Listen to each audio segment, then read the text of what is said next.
Hey guys, how's it going?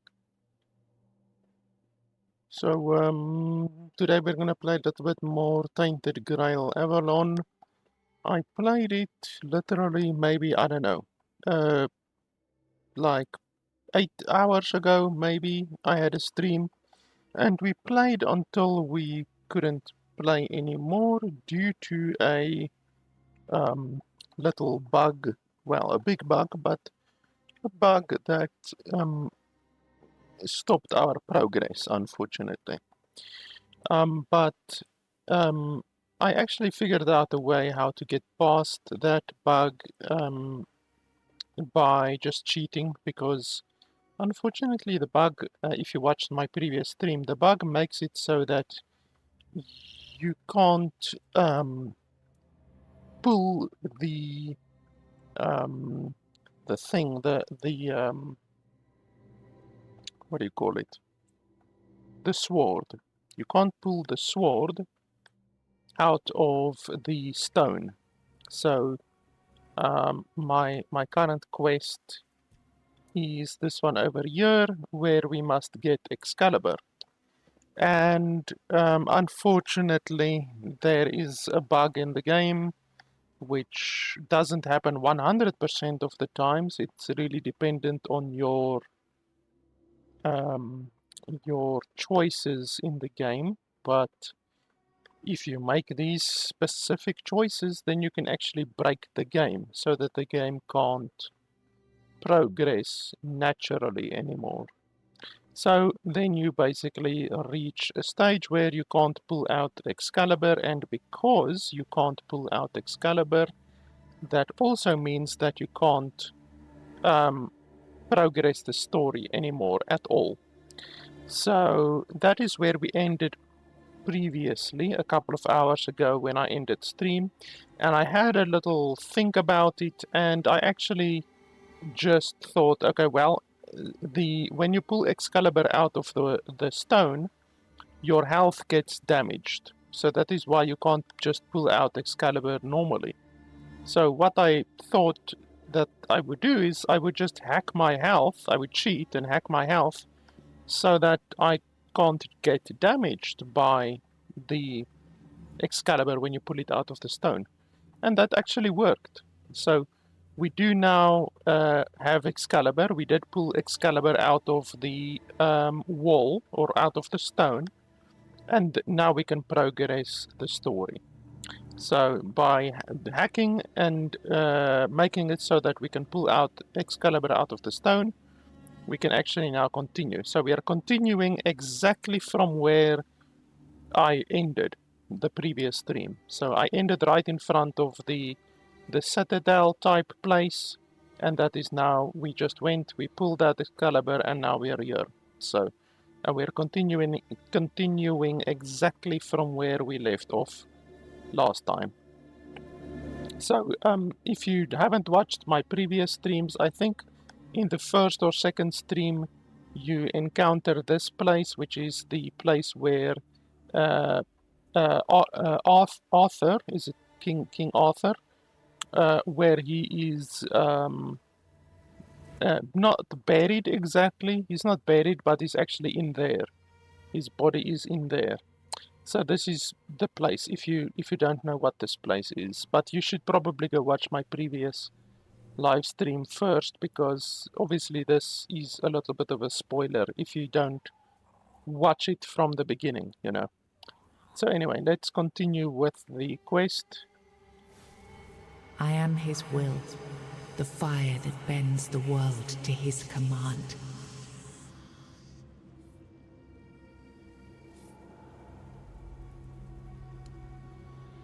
I am the blade that shapes kings and shatters tyrants.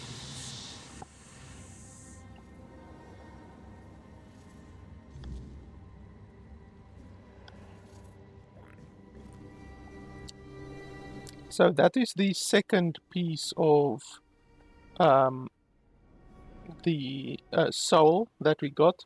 This was the first piece of the soul. So we now have 2 out of the 4 pieces. I think there's 4 pieces.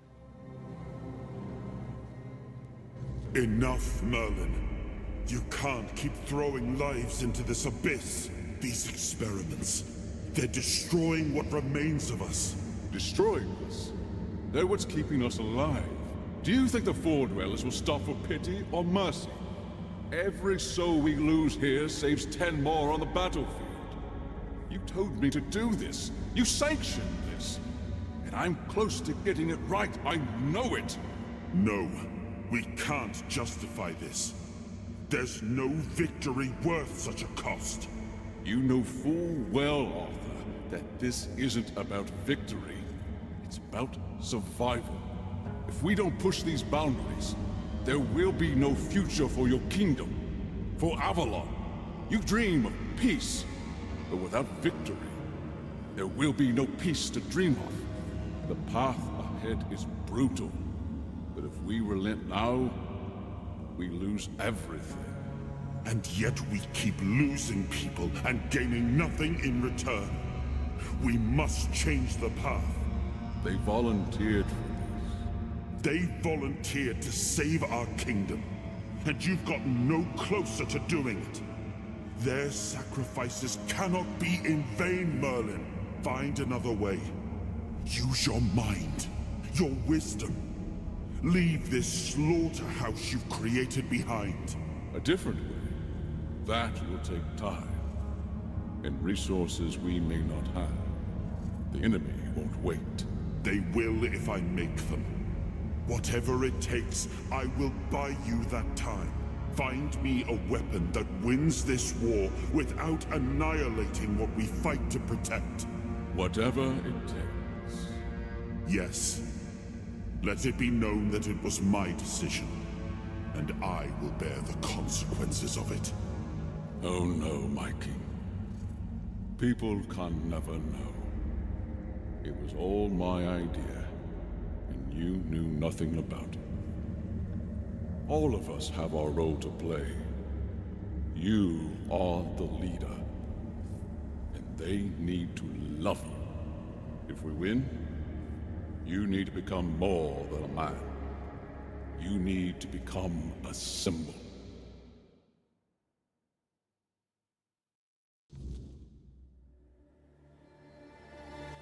King's power unlocked. You have gathered a new fragment of Arthur's soul, unlocking a hidden potential. Open the menu to explore King's soul tree.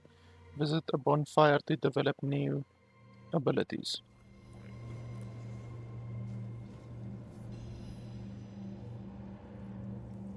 Okay, so are we done now? I guess. So how many are there left? We got 2. There's another one there. And then there's another one there. That one is nothing and that one is nothing currently. So I think there's only 2 left.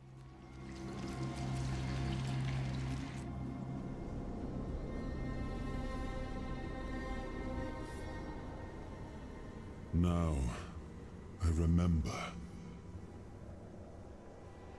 Before you judge me, it all seems so obvious now, doesn't it? The right thing to do. It wasn't back then. And you can trust me on that. We were on the brink of losing the war. And wars aren't won with wishful thinking. There was no clean path, no noble answer. Only the weight of reality pressing down on our necks. Something had to be done, or everything we fought for would have been in vain. And in the end, the ones who stepped forward, who chose to pay the price, made it possible. And their deaths gave Merlin the knowledge he needed to finish his work. To find something that could really turn the tide.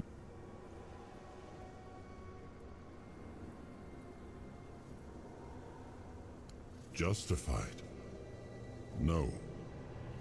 Justification is for those who have the luxury of doubt. And I had a kingdom to save. They were brave men who volunteered their lives just as they did every time we rode onto the battlefield.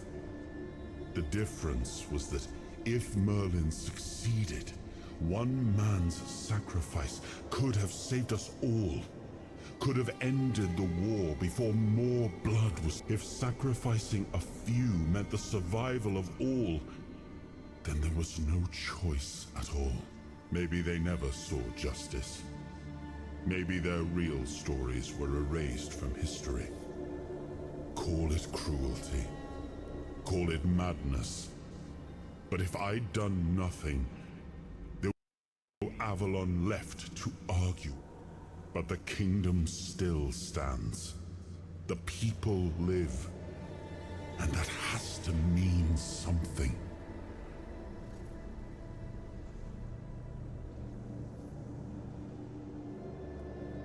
I did. But this wasn't about pride. It wasn't about saving face. It was about survival. The truth about all this would have broken my people. I couldn't allow that. And a king doesn't get to flinch. If that meant carrying the weight alone. Now, I remember.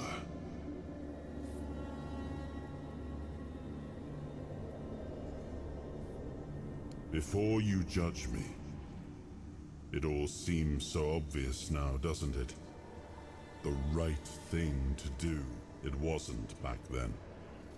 And you can trust me on that. Why is he repeating himself? On the brink of losing the war.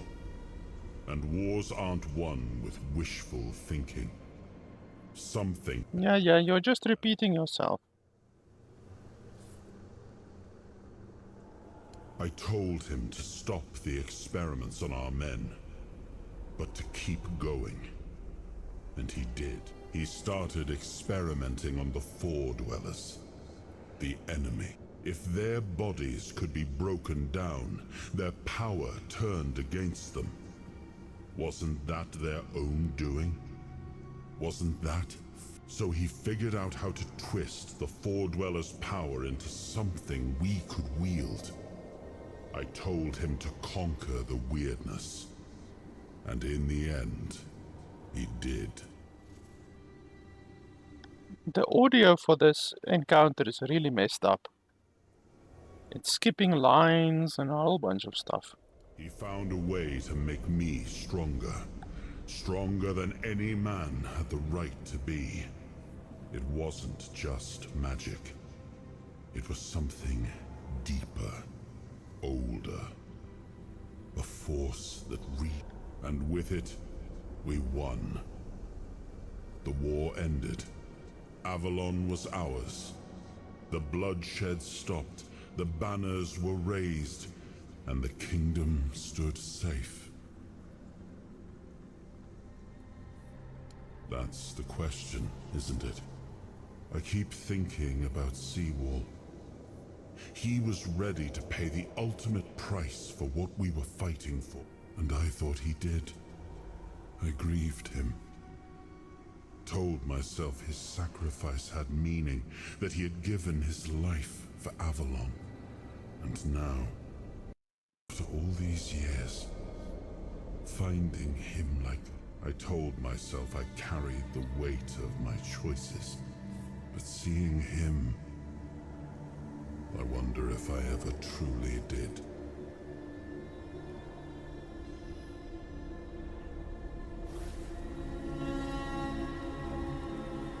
It really sucks that it's a main quest dialogue, and it's not correct. It's a little bit buggy.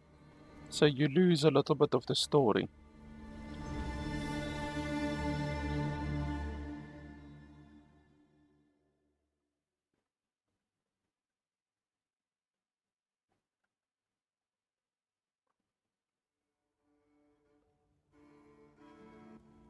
You've got that look again, like you've seen something you wish you hadn't.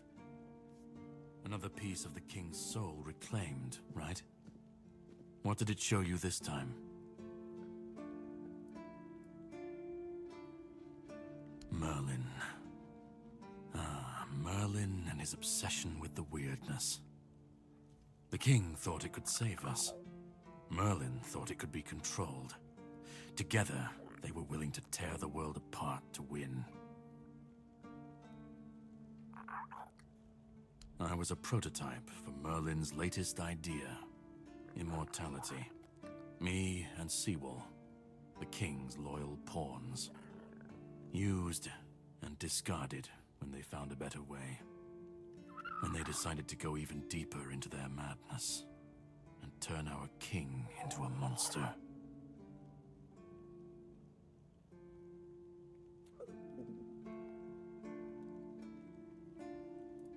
Fight back.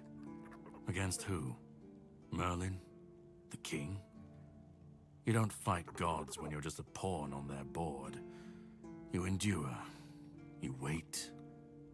And when the time comes, you either break, or you're left to clean up their mess. That's what I do. What I've always done.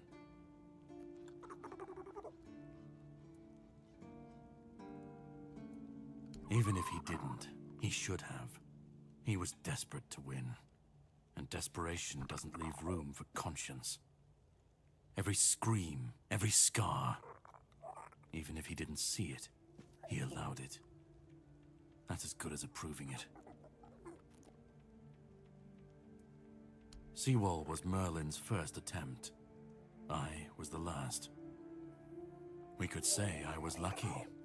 But to say that would take a truly macabre sense of humor, don't you think?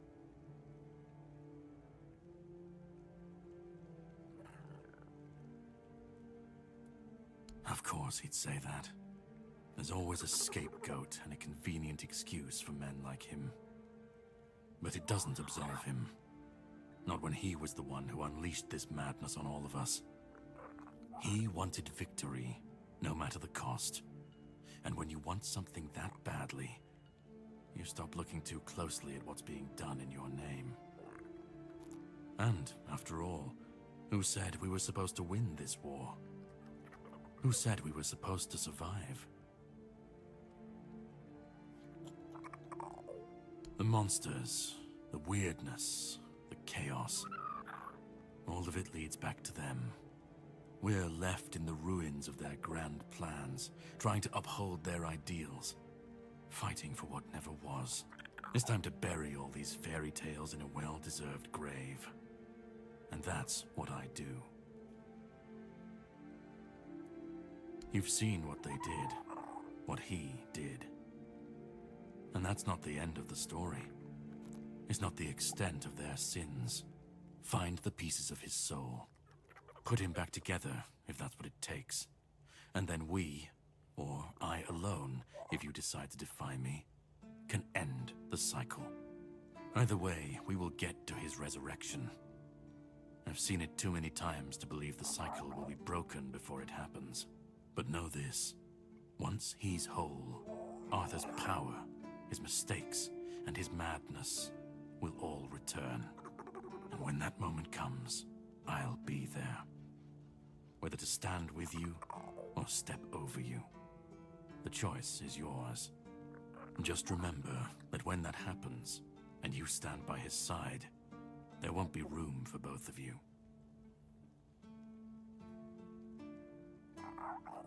Why would I even want to stand with Arthur, since he's clearly the bad guy?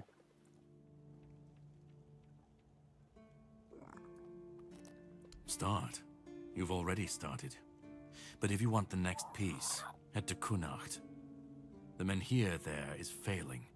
The weirdness swallowing what's left of the village. You will need to find another artifact. The shield our king gave to Palamedes. He was one of the king's finest. A voice of reason amidst the madness. But it didn't save him or his legacy from what they had coming. Find the shield. And then, well, we will meet again. We'll see if your perspective changes.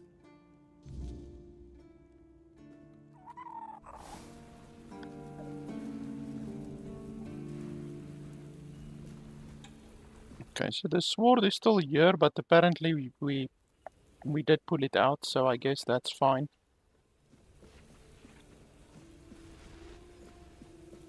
So as I showed you guys in the previous live stream, this entire place is now hostile against me, and I had to kill everyone through no fault of my own. They just all started attacking me, so that's a part of the unfortunately bugged quests. The game is quite bugged currently with regards to this one quest, and it completely messes up the game because due to them attacking you, it actually breaks a whole bunch of different quests. So like several quests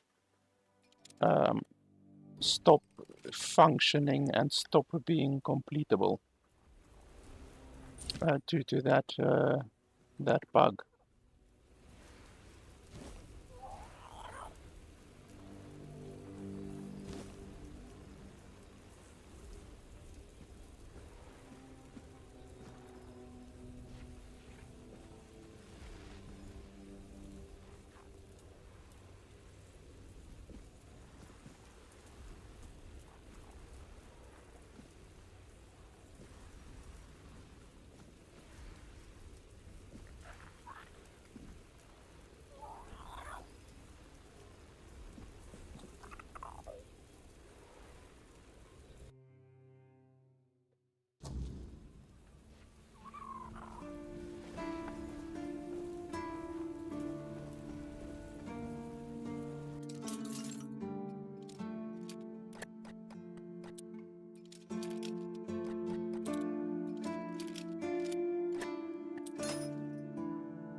I've never actually gone into these places. Hey, there's an enemy here. Oh, it's a bloody ghost.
Okay, where else haven't I been yet? Haven't been in here yet.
Then I haven't been in the jail yet.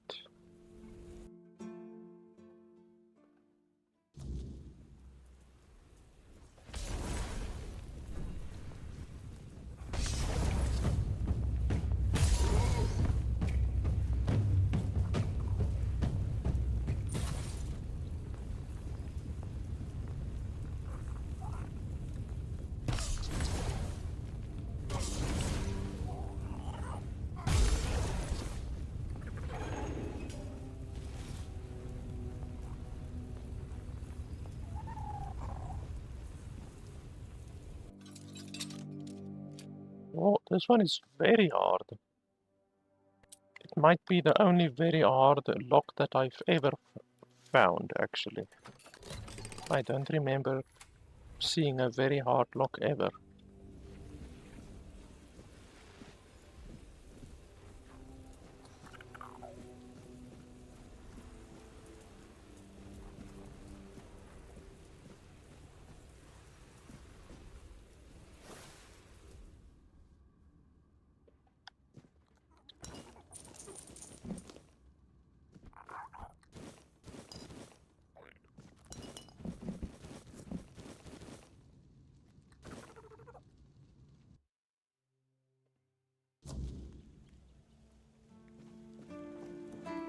I think that's pretty much it.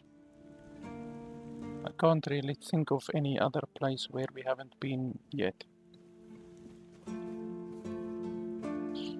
So yeah, this place is completely fucked. Everyone is dead. Nothing we can do about that.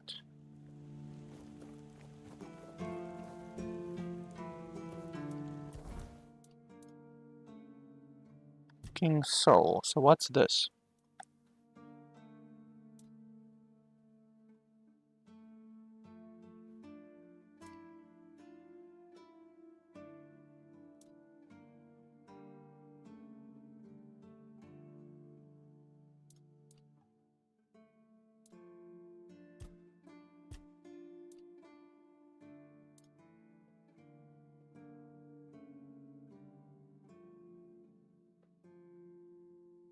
So what does this actually help?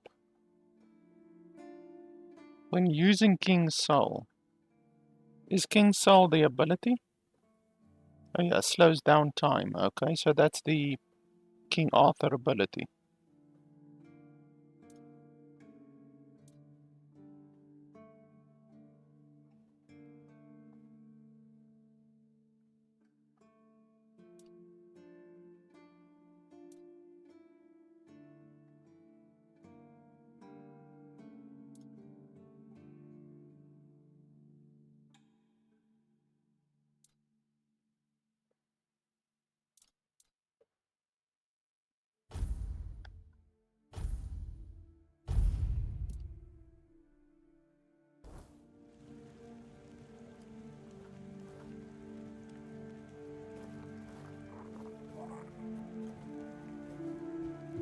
Okay, so we can just go on to the next place.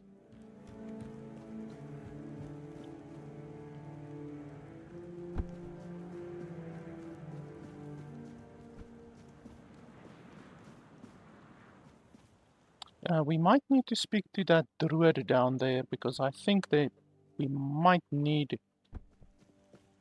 to speak to him. Let's quickly go have a look.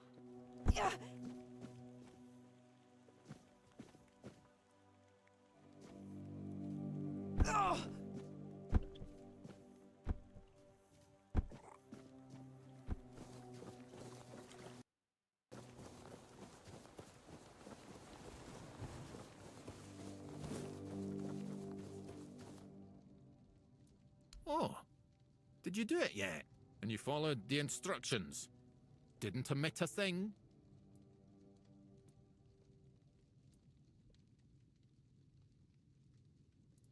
That's impossible. There wasn't even any spell work involved. It should have been perfectly harmless. God's damned southern druids. I dread to think what they were doing in that place. Don't worry, it's probably nothing a good cleansing can't fix. That seems like your problem. If I help you, what's in it for me? I guess I could, but what's in it for me?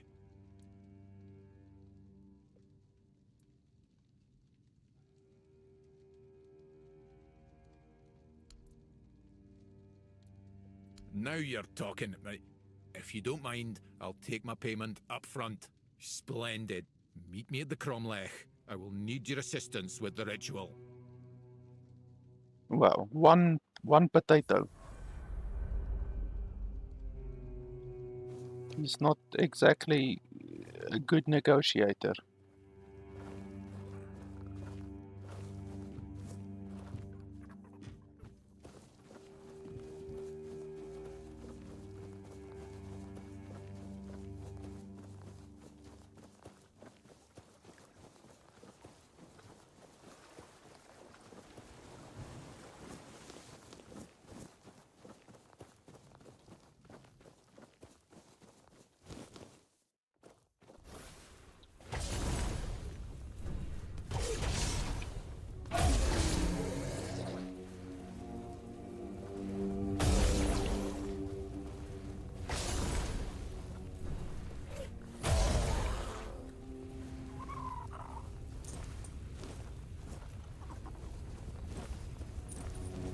The spell isn't that powerful, but it's really nice that it pierces enemies.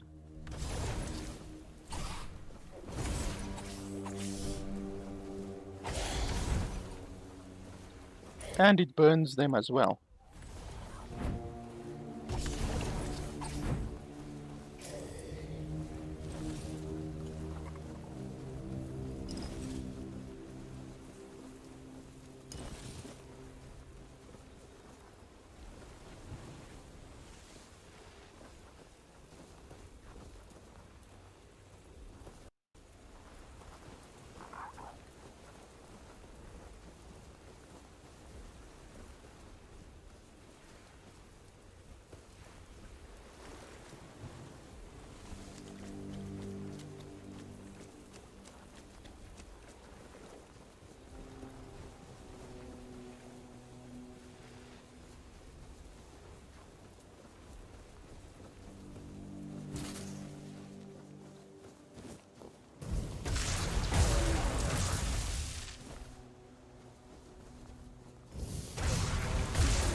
I don't know where my summons are. I literally have 3 summons, but they're nowhere to be seen. The lazy bastards.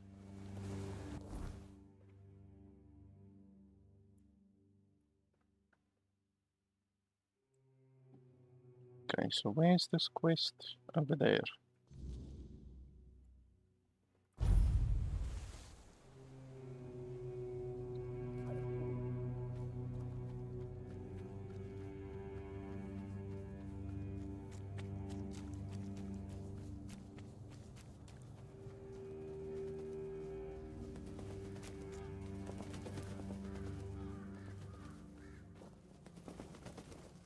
Earth beneath me, sustaining all life.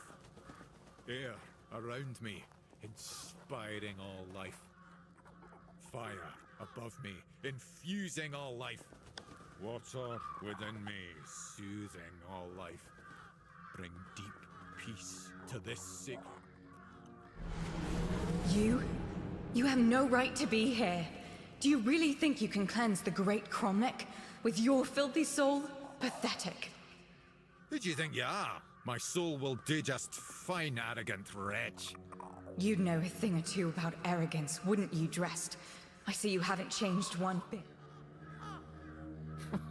Knowing my name doesn't give you any right to claim familiarity with me. Oh, I know more than just your name. After all, you once called me your little sprout. I was only a child when you left, but I remember the pain and sadness you caused. I even tried writing to you, begging you to come back, hoping it would make everything. How stupid I was. Iona? Is it really you? By the gods, what have you done to yourself? Me? What have I done? To myself? No, this is all your fault. Why does the dialogue fall away like that? You shouldn't put any faith in this one, unless you want to be stabbed in the back. It's so stupid that the dialogue just falls away. How are you supposed to follow the story if the dialogue constantly falls away?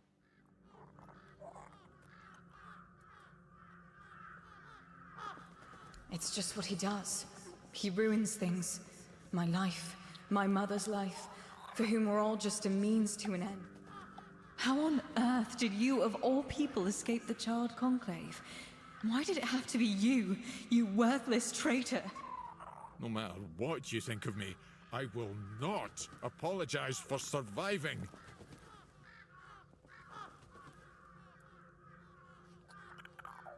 He killed my mother. He used her, stole her knowledge, and then made her into a showpiece for him and his druid friends to gossip about. And as if that weren't enough, he brought the Red Priests to our home. That's nonsense. I would never. Nonsense? And how do you think they found us? The druids wanted nothing to do with my mother until you came along.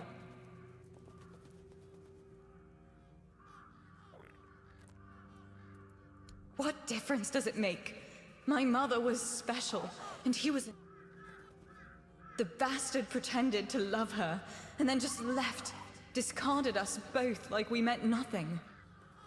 Mother was heartbroken, even more so when she found out that her beloved made a name for himself at her expense. When the Red Priests came...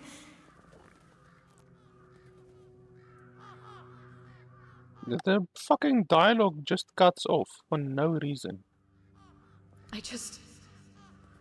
I wanted to be like my mother. But I failed the ritual.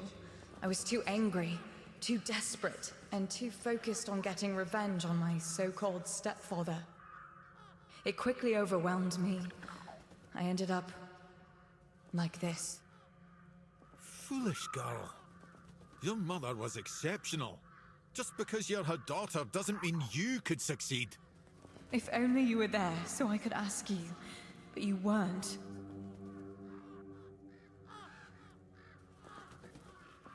She was a Bandrui, one of the few women in history who completed the Druidic. But instead of being celebrated, she was vilified, The other druids detested her for merely existing. She led a very lonely life, until Drast came along. He was the first one to approach her as a fellow druid, curious about her achievements. Except that was... It wasn't. I swear it wasn't. I just wanted to meet her. Shut up! Yeah, with all of this dialogue cutting off, you can't even know what the story really is. Sadly, it does. I managed to salvage some of my mother's work about the rite of passage. She believed that a failed ritual could be completed with a human sacrifice. A life for... Don't do this, Iona. It will ruin you. Please, you can't let her. There must be something else that can be done. Oh, you care now. Pathetic. You can stop pretending, Drast. We both know it's not me you're worried about.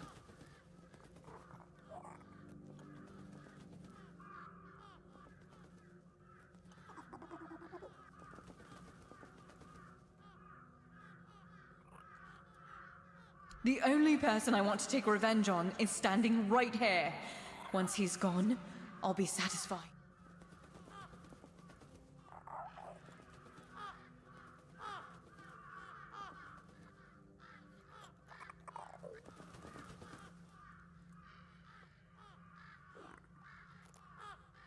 Fine. Then I'll do it myself. I need these stones drenched with blood. His or yours, it makes no difference. I will be free.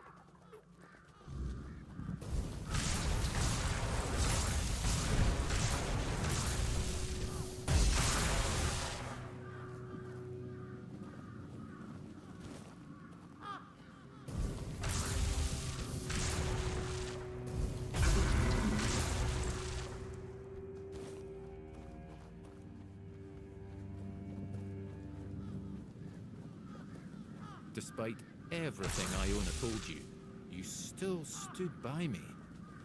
Why? Most of it, yes.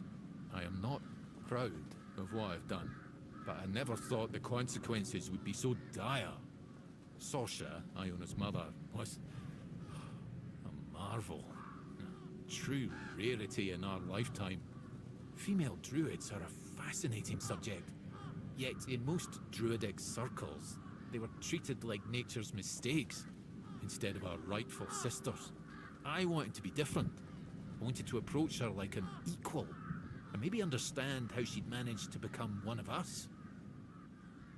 Sasha was happy to finally meet a fellow druid who didn't look at her with disgust. She had accumulated a vast amount of knowledge, and she shared it with me, delighted to have someone to discuss things with. We grew close, became lovers. I even tried to be something of a father figure for Iona, although I always felt like she never fully trusted me. Clever girl, my little sprout. Because I realized I was growing complacent. A family, a house, a wee garden. That wasn't what I was meant for. I was supposed to be pursuing knowledge, proving to everyone how wrong they were about everything. But I couldn't face Sasha and admit to it all. So I just left. As for what happened afterwards, I just wanted to share my discoveries with the others. But somehow it made Sasha even less of a person in their eyes. No, I didn't. After the Charred Conclave, the world became a terrifying place. All I cared about was my own survival. I didn't even spare a thought for Sasha and Iona. It's... I don't want to talk about it anymore, please.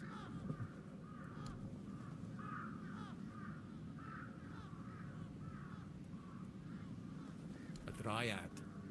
A phenomenon that occurs when a female candidate doesn't complete the rite of passage. As you saw, they are extremely powerful. Yet, they are cursed to remain more or less tied to the site of the ritual. I can't help but wonder if the solution Iona discovered would have worked as she claimed. It's not ideal, obviously, but it would still have been a breakthrough.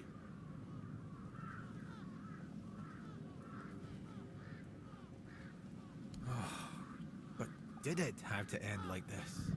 I'm sorry, but if you don't mind, I'd like to be left alone now.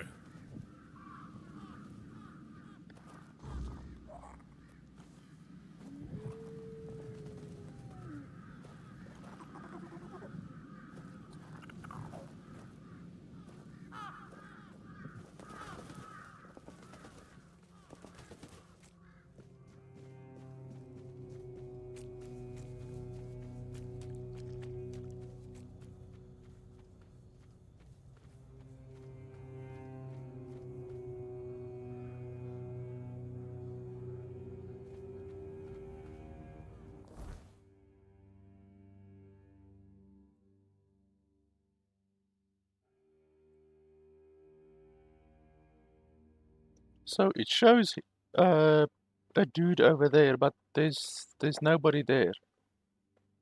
I know that there's nobody there because everyone in the capital is dead. So that's another broken quest.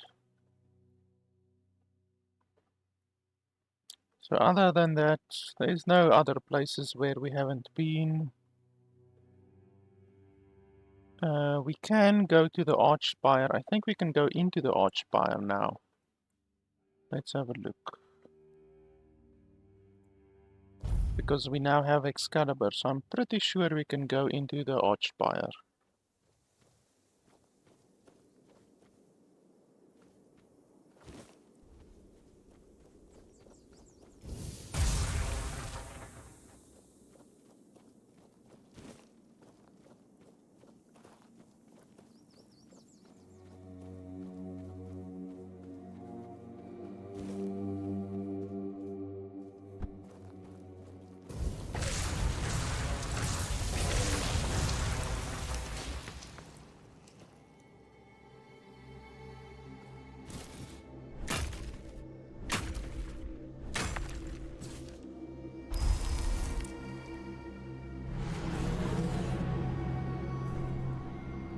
Okay, now I don't even have enough mana to cast a spell. Well, I can still cast that one.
This fucking guy just stood there, didn't even do anything.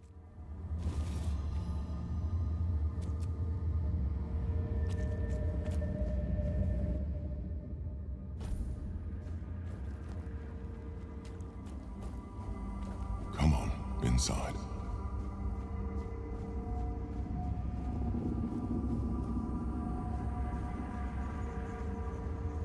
Step forward. After all, you know me well. Take off your mask now. It's your home.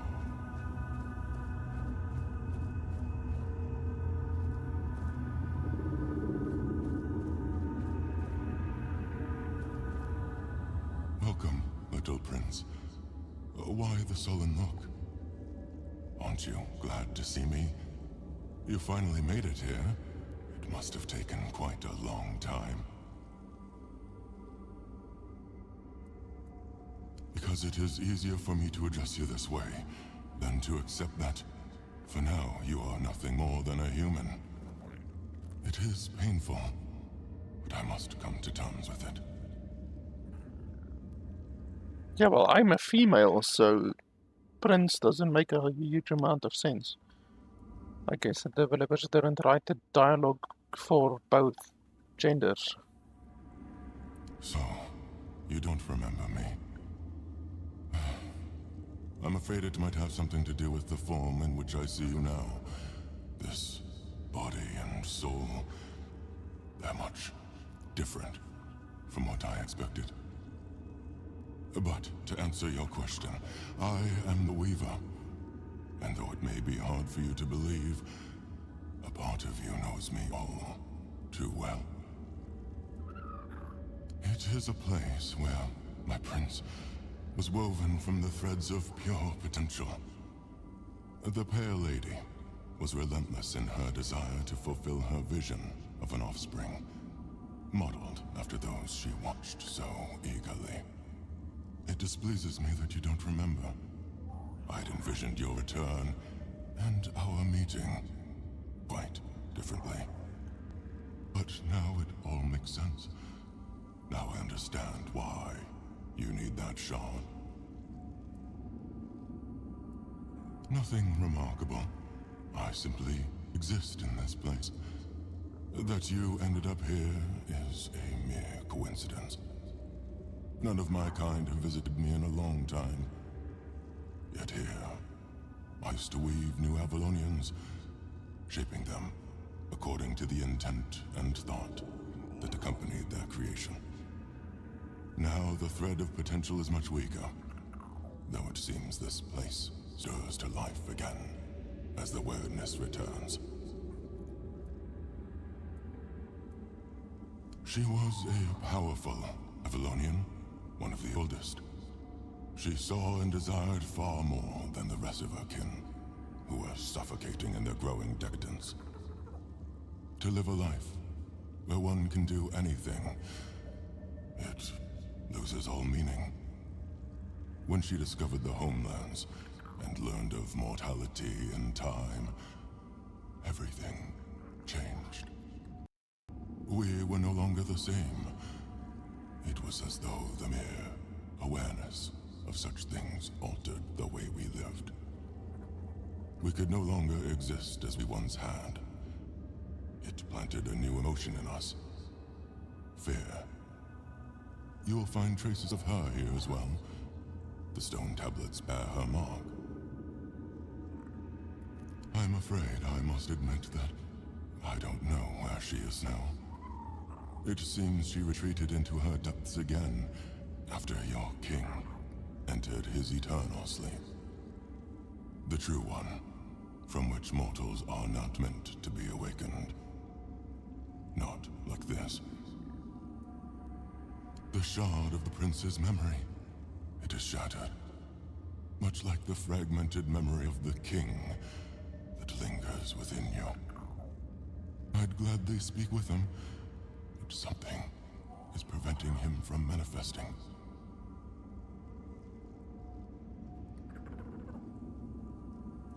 I don't know all the details. What I do know is that after our prince was murdered by our kin, his potential, what you humans might call a soul, did not perish. The prince had been deeply fascinated by humans, and so after his death he manifested in one of them. That person was Arthur, the man who would one day become your king.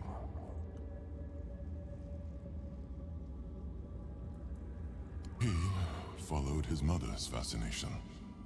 Much like her, he gazed upon the land of men. But he wished to go further. He wanted to experience being human. So he built the menhirs, and to repel the weirdness. For us, the Four Dwellers, such a vision was both heretical and terrifying.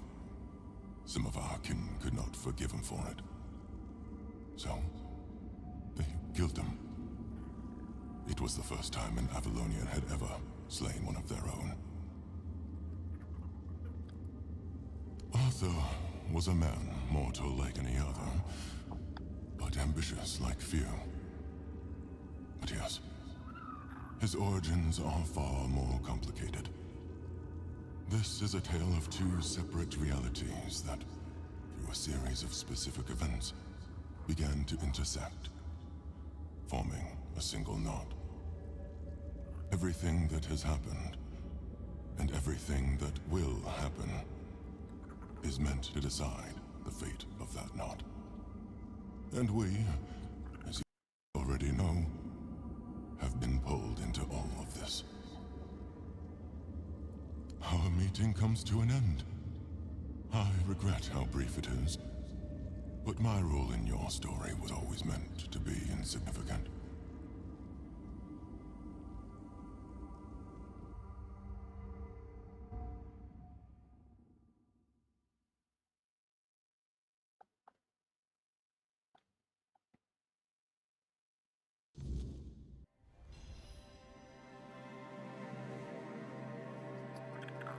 Okay, so we got a memory shard, which I'm assuming is those other points. Yeah, it's basically a king soul point. So not super useful, but anyway.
when be.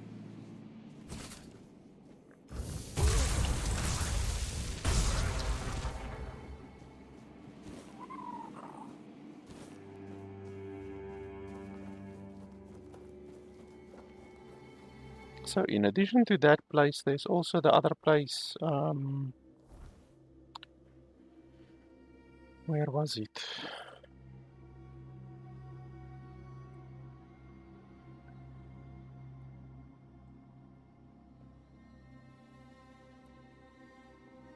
I think it was maybe over there, I think. Or was it over there? I think it was over here. And we should be able to get another memory shard over there as well.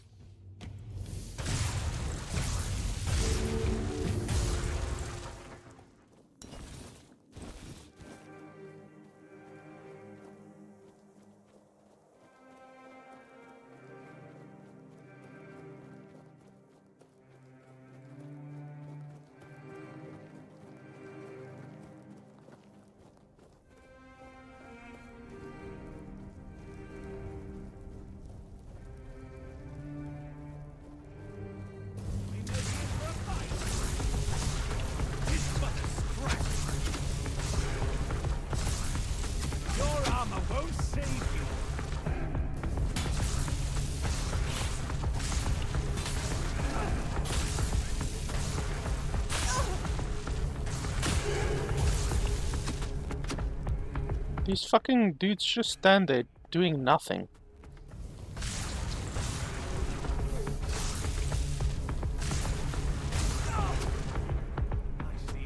Summons in this game can really be useless sometimes. Show me what you are made of!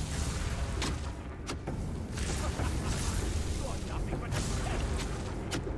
I'll strike you down. I will be your downfall. Back to your hovel tower. Your armor won't save you.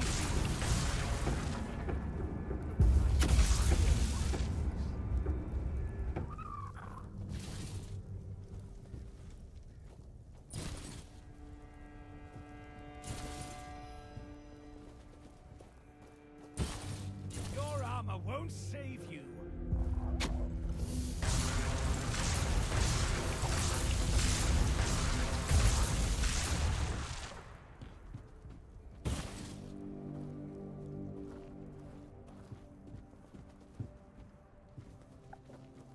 Anyone else?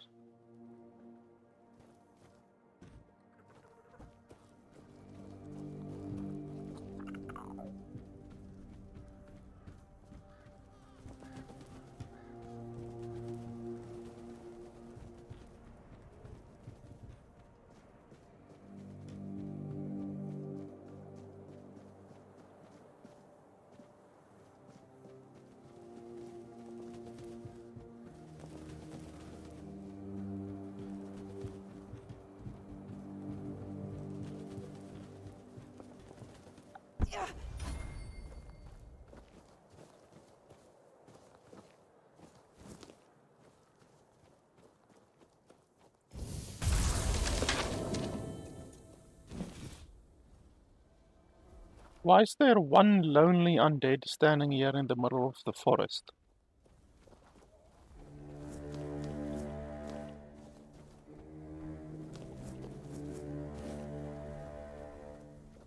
Ah, there's another one.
I don't know what the finisher is.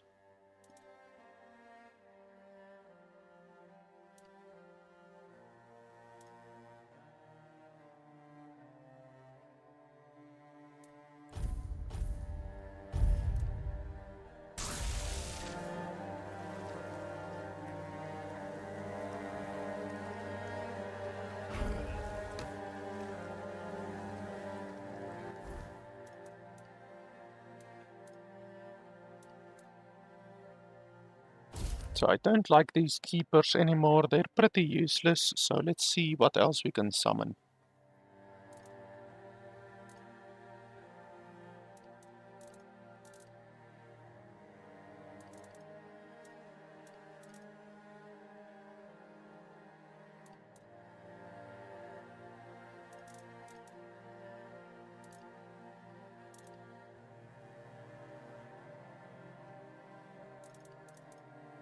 Guess we can go for skeletons.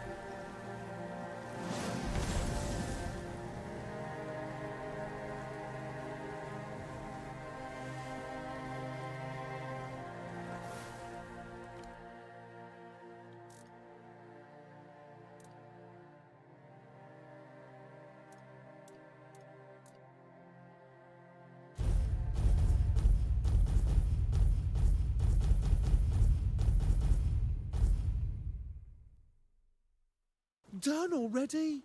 Are you sure that's all you need? I have some incredibly tasty berries. Unless I ate them. Oh, yeah, I think I ate them.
Okay, so he's not saying anything.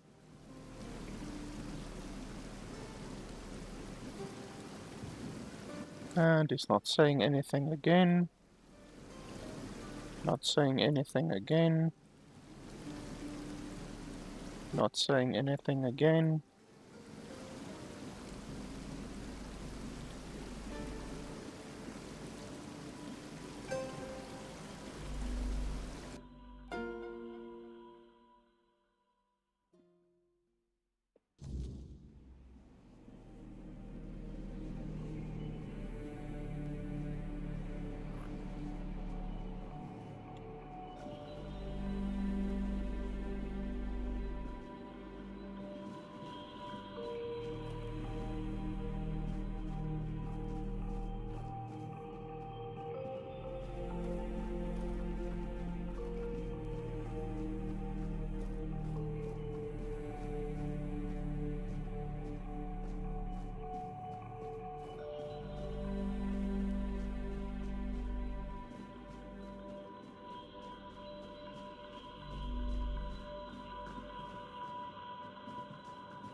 Okay, and he doesn't want to talk again.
Your Majesty, it's an honor to have you among us again.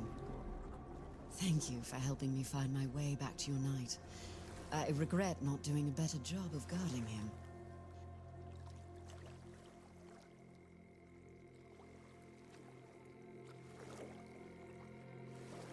My name is Fiona. I am here on behalf of the Royal Geographers. I was sent to do, well, quite a lot of work, actually. And as useful as it would be, the wordness never blessed me with an extra set of hands. Say, Traveler, how would you feel about joining the oldest, most prestigious guild in Avalon? Oh, but you've already done the most important thing. You found what was lost and opened a new path. What better way to prove yourself as a true geographer in the making?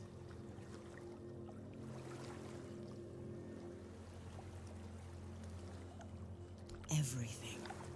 Our most important mission is preservation of Avalon and the pillars it was built on. We were sworn to protect the tombs of the first knights, but they were lost to us. There were rumors that the tombs were sealed, and only King Arthur could open them.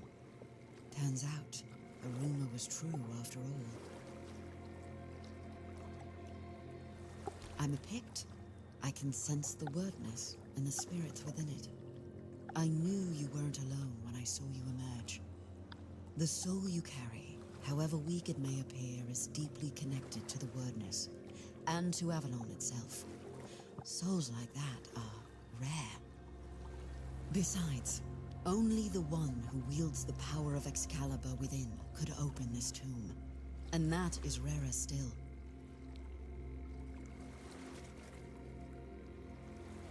What is King Arthur without his faithful knights? Merely half a legend, if not less. They thrive by his side, and he thrives by theirs. And Avalon's foundations only grow stronger because of it. Sir Lancelot carries centuries of grief, and only serving his king once more can ease it.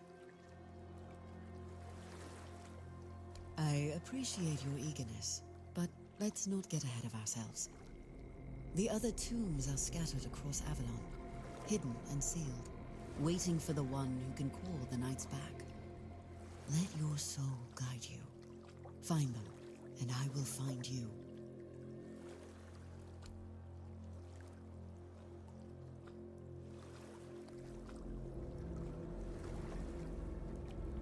Avalon's nature is ever-shifting, ever-changing. The wordness transforms not only living beings, but the land itself. Some places become unreachable, while others that appear are new to us. And there are those that have been forgotten, waiting to be rediscovered and brought into the light. Yet you use our maps, don't you? Our work is vital, but often unseen.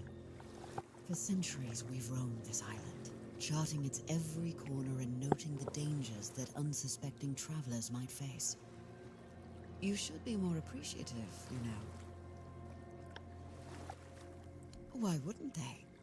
My kin are familiar with the wordness in a way others can't be.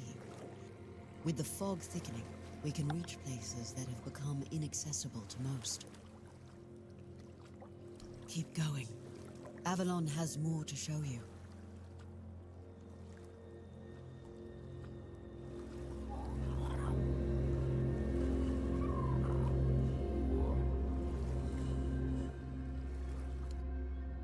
I hope you found what...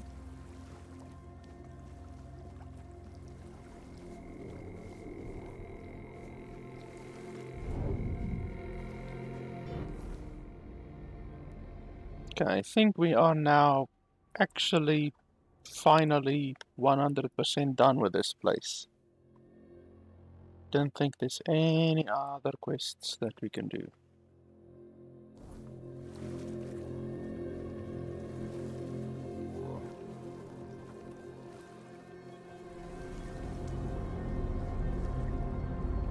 I don't know how to get in there. Can we go around?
Okay, finally we move on to the second zone after probably like 30 hours in the first zone. There's apparently 3 zones in the game, so we will see how long the second and third zone take.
Don't bother.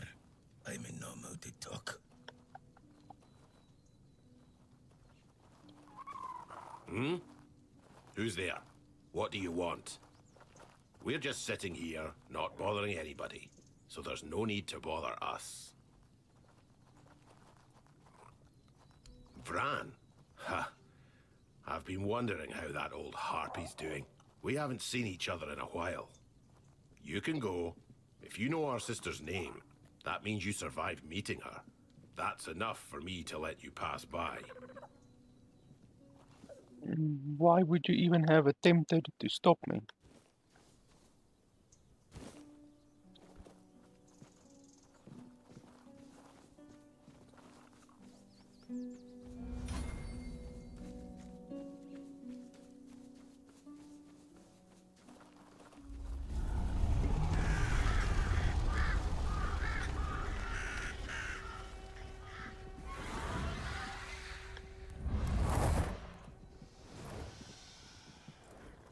Okay, I look forward to fighting that thing.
Face every threat.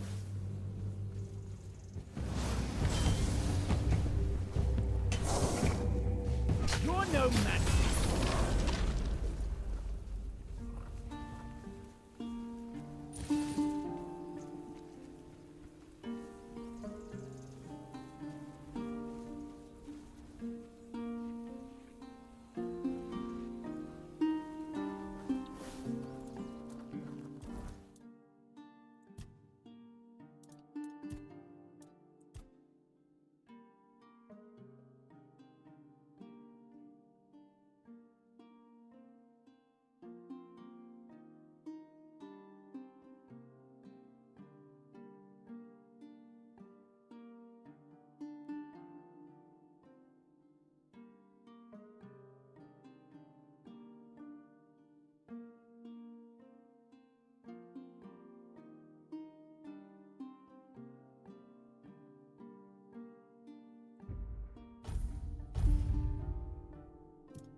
think this is the very first time in the game so far that I've actually ridden a horse.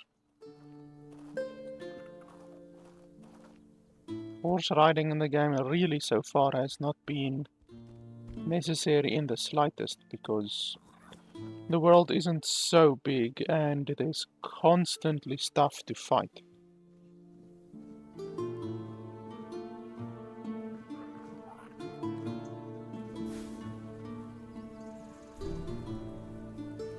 Oh, I can't even use the spell now. My mana is just a little bit too low. That's okay, we can use lightning.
What are you poking around here for? You're one of them, aren't you? You better sod off, or else. Calm down, Bryn. No one will be so stupid as to show up here after making such a mess. You bloody... Calm down, both of you. If you start fighting now, it'll just bring more trouble. You'll have to excuse Bryn. None of us are in the best of moods lately. Someone has been sabotaging our equipment for the past few weeks, and it looks like it's a professional job.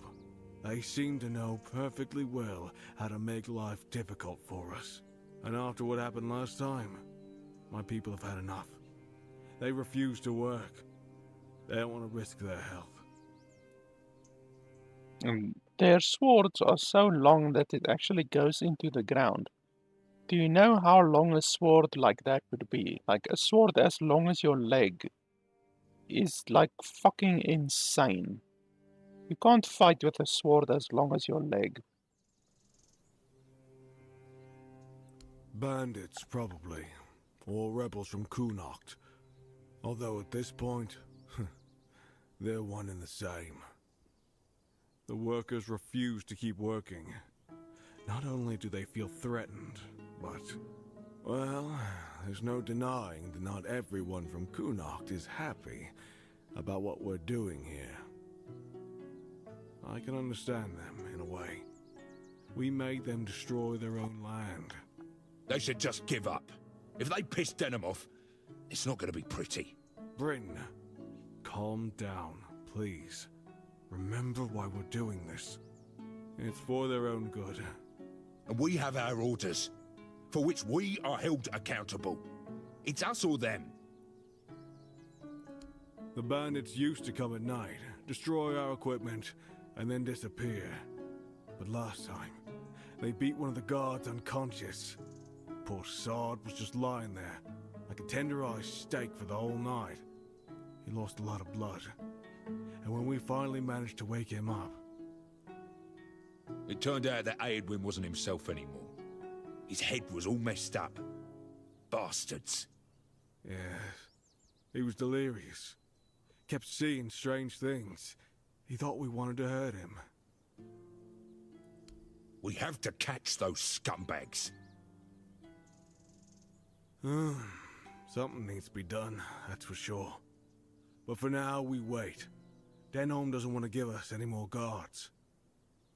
So, if you want to earn some money, we could use your help. One of the workers claims to have seen the direction those thugs ran. They're familiar with the area. They mentioned a cave. I'm not sure if this is a good lead, but it's worth checking out. So, what'll it be?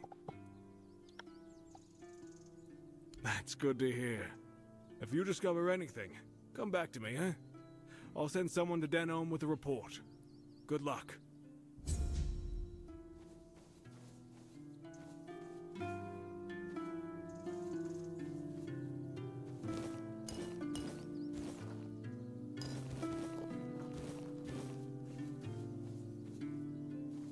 Nice to see ya.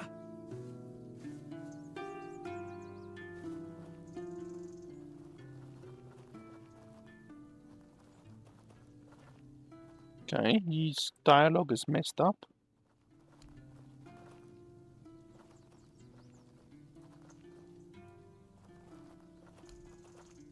No dialogue whatsoever. Okay, now he's asking me for something. You look familiar. Yeah, you're Sioran's kid, aren't ya? Yeah, that's it. You look a lot like him. Yeah, sorry about your father, but trust me, those priests mean well. They took him to the island asylum to cure him. He'll return whole and healthy. What are you doing here?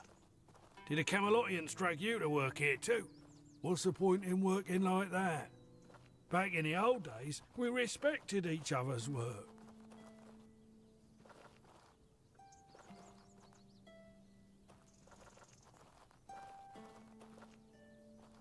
Really? I could have sworn you were his kid. Oh well, my mistake. In that case, good for you. Sioran's a terrible bastard and a swindler. Alright, that's me. There's this cave dug out by the Cornac folk about 100 years ago. My old man told me it was meant to be a shelter in times of war or some other disaster. I was there a couple of times when I was a kid. It used to be safer back then. Now it's all but abandoned. If you ask me, that's exactly where those folks who beat up the guard could be hiding. They brought in machines and soldiers to keep order. You must have seen them. I don't know if you've heard, but they're planning to move us to Camelot. They say it has something to do with the men here and the weirdness. But I don't buy it. Sounds like utter crap to me. I say they should back off and stop sticking their noses where they don't belong, eh? Or they might smell something their royal noses aren't prepared for. Sure.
Okay, for some reason I can't attack the guy.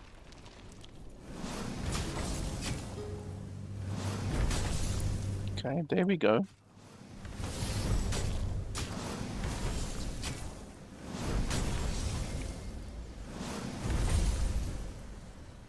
That's weird. First time that I've seen a enemy that I can't even attack.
Titanium, that's a new resource that we haven't seen before.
We may be in for a fight. You disturb my peace. My arm has never failed. My arm has never failed.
Okay, why did I fall through?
Okay, so this guy is very, very powerful.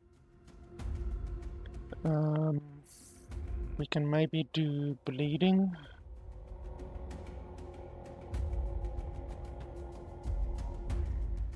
Bleeding does a lot of damage. I think we can do that.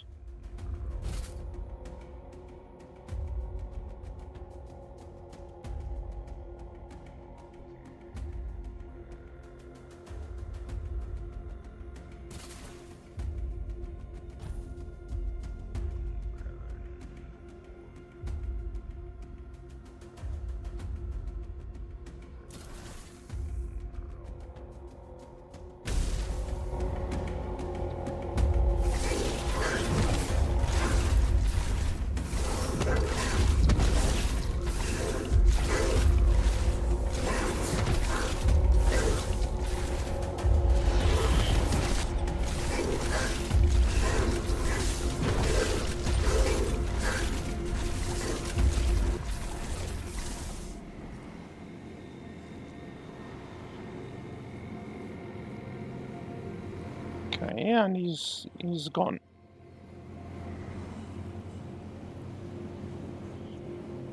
Okay. That thing is incredibly powerful. Like, I would have been able to kill it, I just need more time.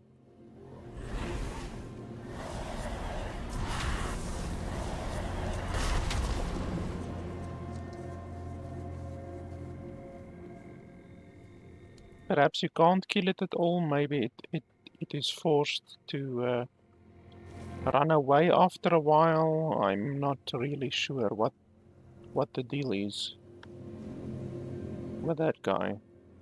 He's killable, but yeah, you need more time.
Bloody bear is powerful.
These skeletons die way too easily.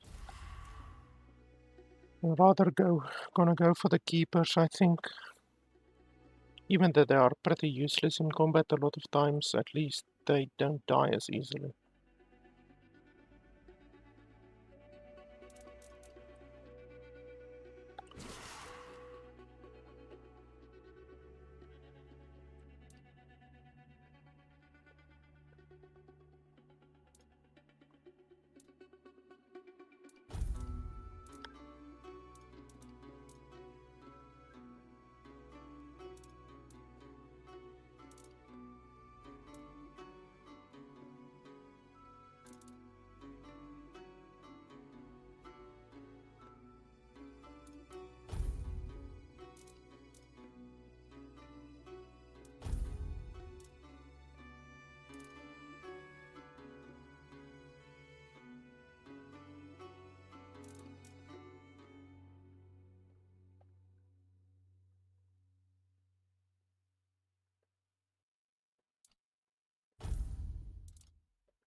go to Quar. I'm sure he'll accept you.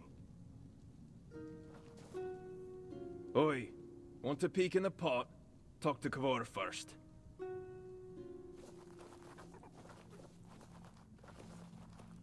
Looking for shelter, traveler? You're welcome to join us, unless you're worried a big bad Dalrita might eat you for breakfast.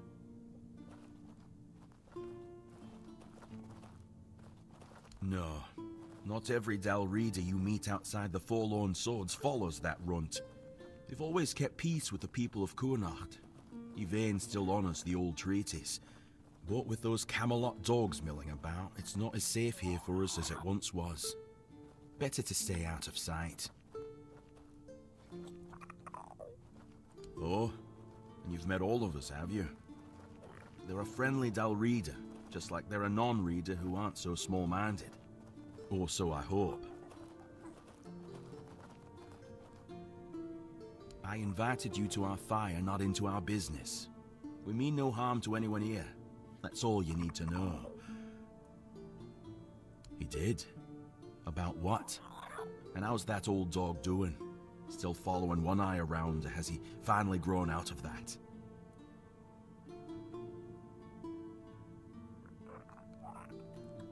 You?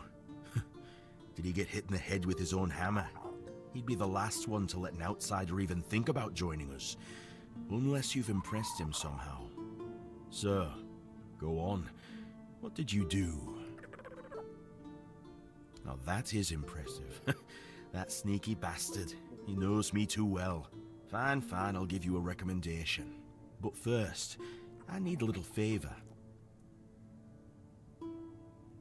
There was a swine pup trailing after us, whining that he wanted to join in. Kid couldn't even lift a hammer or a pickaxe. He's got no place here. But the whelp was stubborn and an idiot. He wandered into one of the half-collapsed tunnels in the mine we were scouting. I haven't seen him since. We thought about it, but the risk was too great. With Camelot breathing down our necks and the Red Death spreading, sending anyone down there felt like throwing their lives away. Besides, we already knew the mine was lost. But instead of listening to us, the pup thought he had something to prove. Honestly, if he weren't just a stupid kid, I'd leave him there.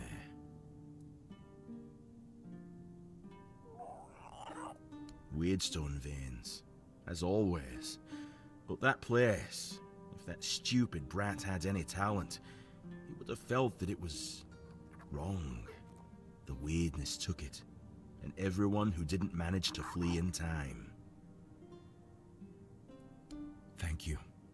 You might not be one of us, and never will be, but I still hope the brat's alive.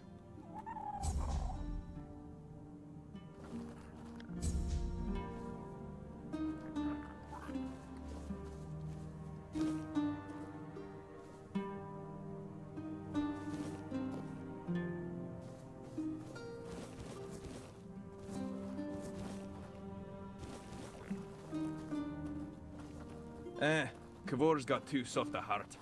Funny, considering it's made of weird steel. Here, have some stew. But if you want anything else, you'll have to earn it.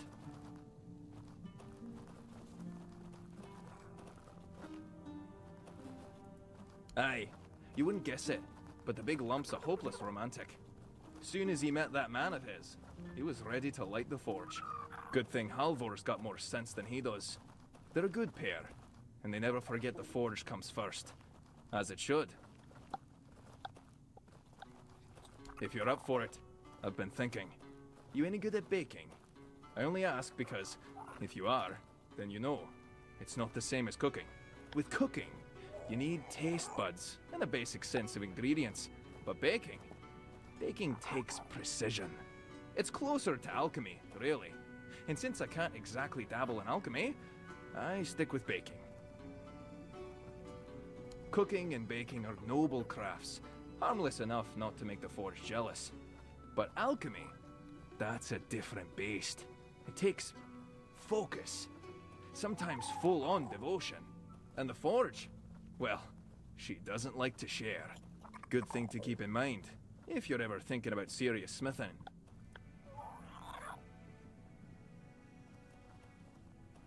Aye, a man can have a dozen lovers, but only one craft he's truly bound to. Try forging with your head full of some other work, and she'll burn you for it. No question. Aye, I'm getting there. See, some of the Thud alchemists use ingredients from the weirdness in their potions, and I thought, why not try something similar, but in the form of baked goods? Maybe if we sprinkle the weirdness into food, it'll help us build up a resistance to the fog. But I need someone to gather a few things. Ether bloom, a handful of ethereal cobwebs, and some butter. I'm all out of that. Got plenty of flour, though. Ah, so you know it. Yes, it can be smoked, sure. But when eaten, it might work a bit differently. Stronger, maybe. We'll find out. Everything needs testing, doesn't it? Perfect. I'll even let you have a taste of the first batch. Now, do you need anything else? I need to keep an eye on the stew. Do you have them? Then why are you standing here? Come back when you do. Aye, it's brotherhood, not charity. You take some, you give some, and we all share in the work. We look after our own, sure, but we've no use for hangers-on. Name's Heiko, Stone Warden, born of the Thud tribe. I keep this sorry lot from starving on the road. Before you ask how come I'm from Thud, since most Stone Wardens are from Ulfr, and since our tribes hate each other's guts. Aye, they do. But me and my Ulfr brothers learned to make peace. For the craft's sake, you know. Singing weird steel. That's the highest honor there is. Always felt like there's a bit of magic in it. That's what pulled me in to begin with. I don't talk about that too much though. Kavor and the others get all grumbly. It's between me and the steel. All right. Safe travels.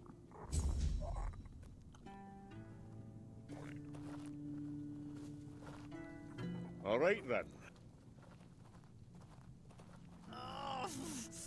So, hello there. I am... Don't mind the...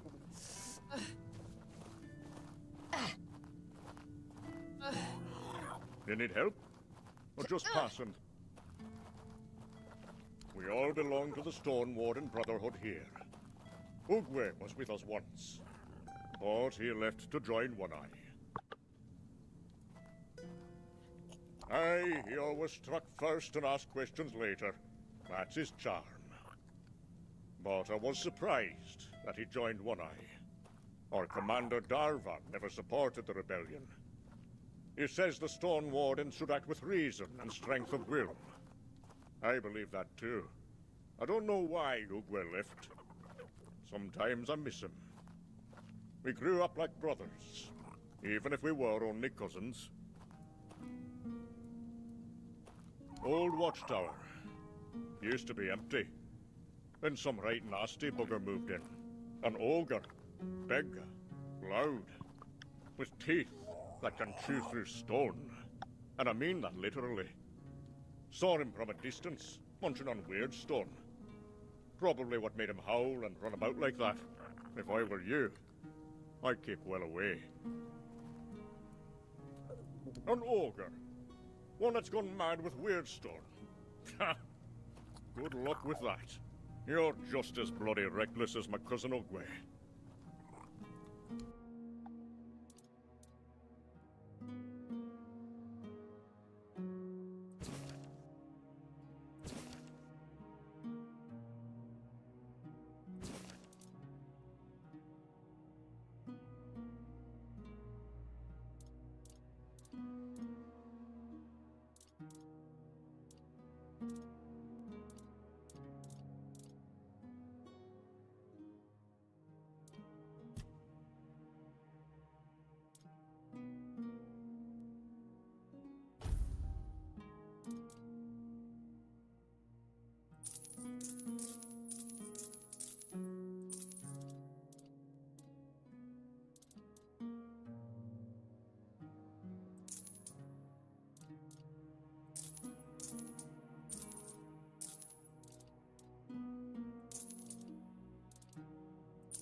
Ah, I've got work to...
Okay, I will be back in maybe like 5 minutes or so.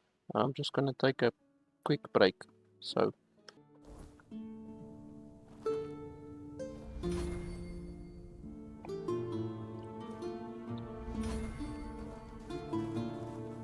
And that's a very large castle.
Okay, so this is where we were previously.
Okay, so we finally triggered that other amulet.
Don't even say that.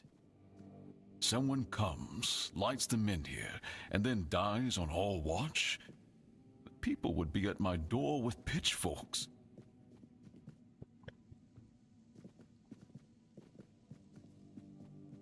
She's waking up. Welcome back to the land of the living, our hero. Help her up, Ansem.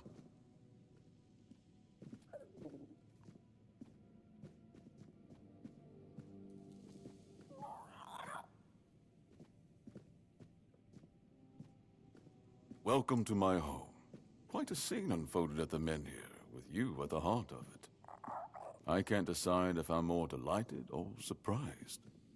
What was it that made the Menhir react to you?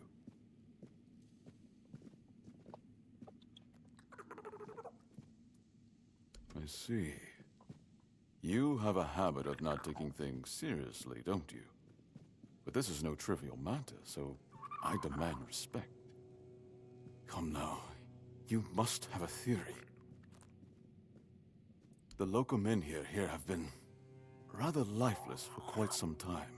Then you come along, breathe life into what was dead, and, whether you meant to or not, alter the course of our history. That's how I see it anyway. Tell me, do you know what this Menhir represents?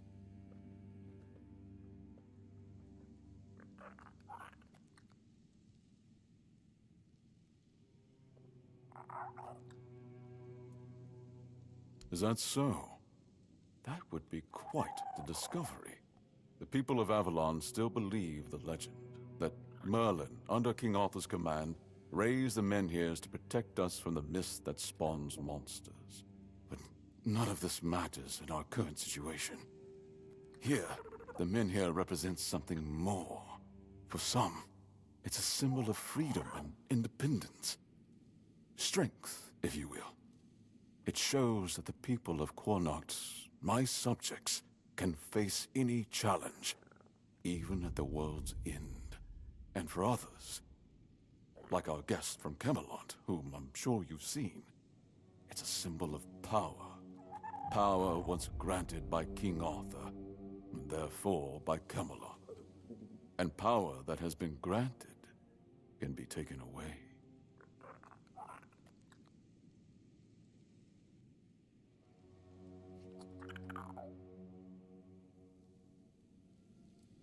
Officially, they say they want to gather all the men here scattered across Avalon, set them around Camelot, and bring people there to ensure their safety. That is, if they can figure out how to restore the power of the Menhirs. I don't think we know each other well enough to speak on unofficial terms.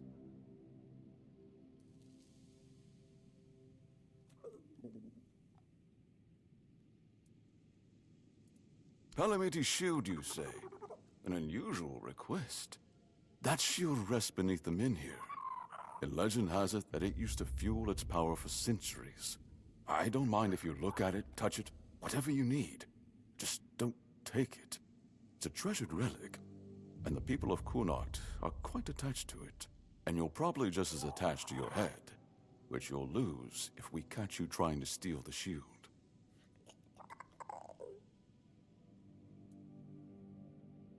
I want you to speak with Dinho, and try to calm him down. He's the commander of Camelot's forces stationed in Connacht, and as you probably imagined, your presence here didn't exactly make his job easier. With the men here active again, everything could change. I'm well aware. And now we're also facing an outbreak of the Red Death, which will no doubt influence Camelot's decision on whether to offer my people shelter. But with the men here reignited, the people of Connacht will be even less willing to give up and go to Camelot. If anything, I expect rebellion to break out, and bloodshed is something neither we nor the capital want. I don't know, to be honest. It's not something I could admit publicly, but I feel both sides have a point. I understand the people who don't want to abandon their homeland, and I understand the knights, who must face a long-lost terror and find a solution to an impossible problem. Believe me, being a lord in times like these is a heavy burden. If you need anything, speak to Ansem. He's the one who decides what's worth my time.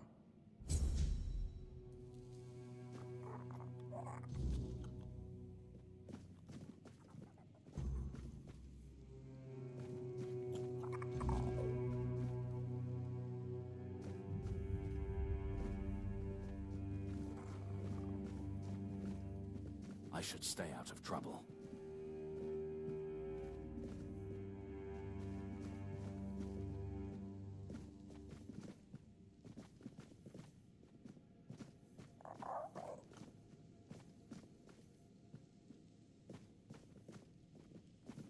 Just passing through? Good. Ah, a new face. I am Anselm, Major Domo to Lord Yvain. Any business to be done in Connacht usually passes through my hands first. Why is his face so dirty? Challenging doesn't begin to describe it.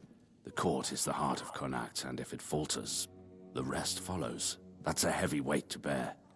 But if I'm honest, it's the plague that keeps me awake at night. I've seen what it does, how it spreads, how it steals lives without mercy. I lost my family to it.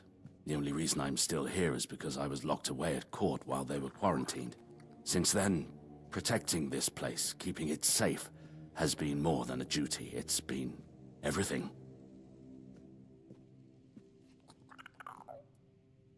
From managing the court's affairs to ensuring Connacht doesn't collapse under its own weight, it's my duty to keep things running smoothly.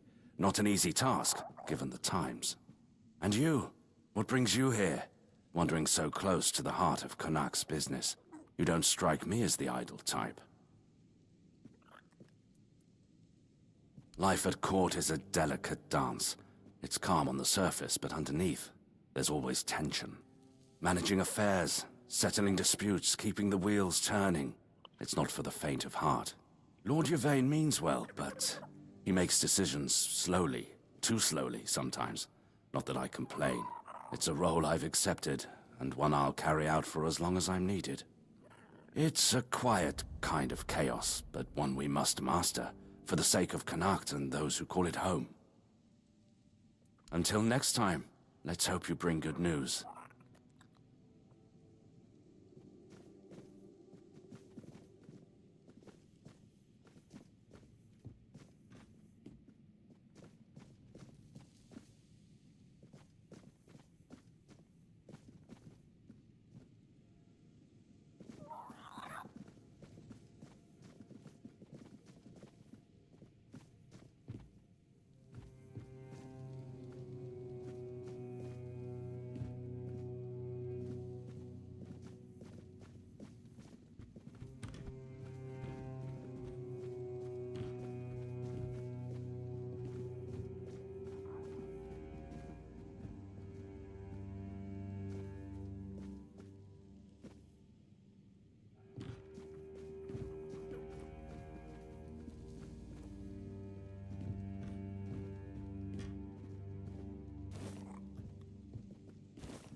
The less attention, the better.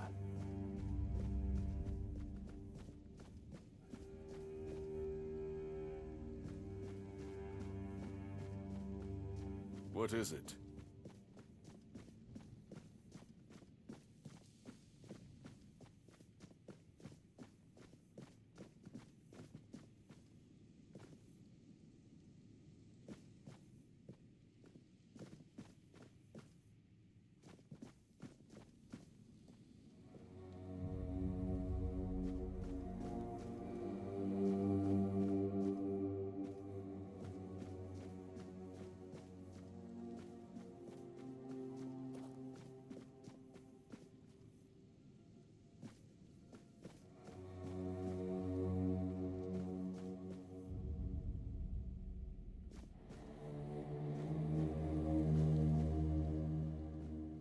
I wasn't expecting company.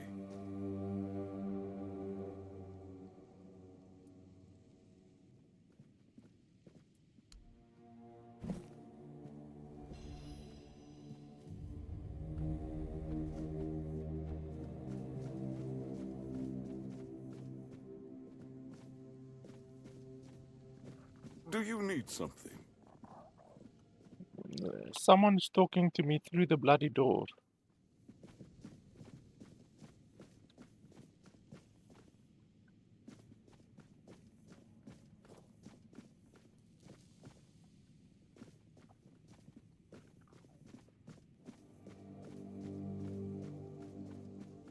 Just keep your head down. Ah, you need something.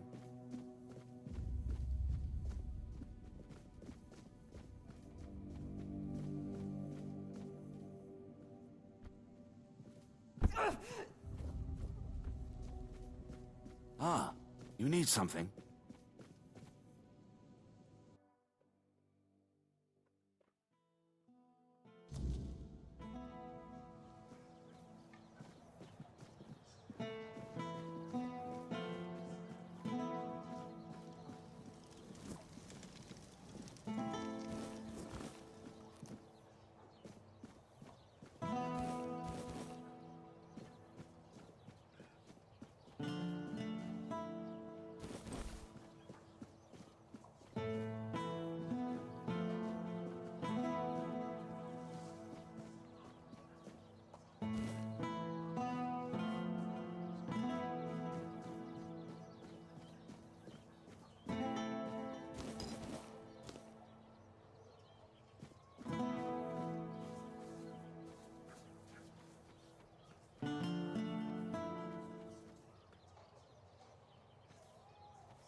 What the fuck?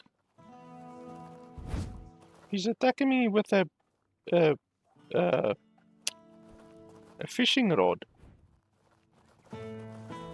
What's wrong with you?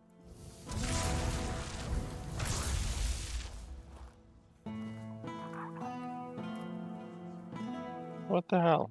Some kind of a hallucination or something. Fucking got slapped by a fishing rod.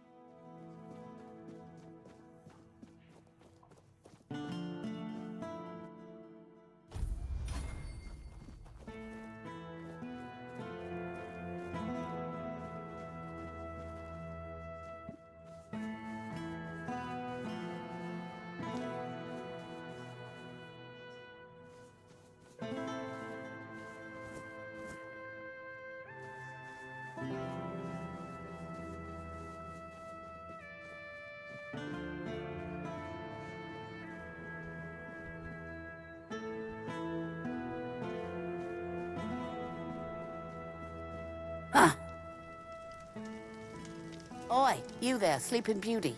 I saw them carrying you into Yvain's mansion. You feeling better now? Good. Would have been a shame if something happened to the one who lit up the menhir. No wonder they brought you straight here. Tell me, did you get to see our lord? Or just that snake of his, Anselm?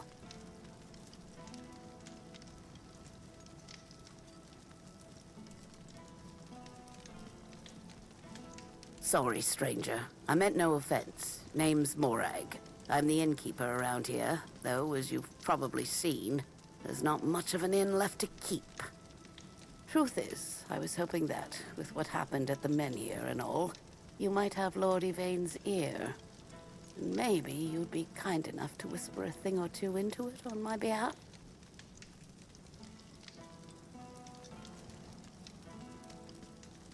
Because he doesn't bother listening to us common folk, even when our livelihoods are at stake. If we're lucky, we get to air our grievances to Anselm, but wait for the Lord's decision is always his answer. How long can we wait? We're not some lazy nobles. We don't just get to put our lives on hold. We've got to eat, damn it. And unlike him, we have to work for our meals.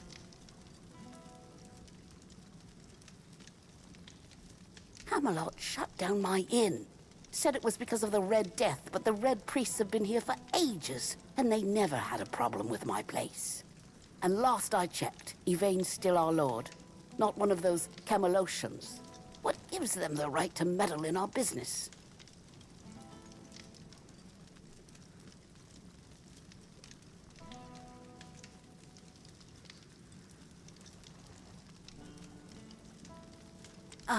I know. I was here when the outbreak hit. Lost some of my best patrons. But the Red Priests have it under control now.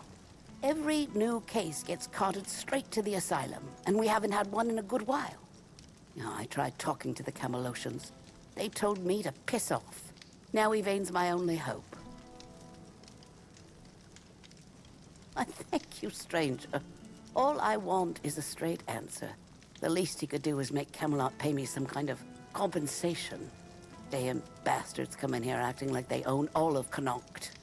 I'll wait here for you.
If you're here to chat, you've wasted a trip. Speak up or ship out. I've got things to sort. Well, are you standing there for a reason, or is the scenery here all that captivating? It's pretty captivating. You're not the ugliest NPC in this game. Jobs. Check the notice board outside. There's always something that needs doing, and I don't have time to spell it all out. Can you read? Can you lift more than a feather? Then there's work for you.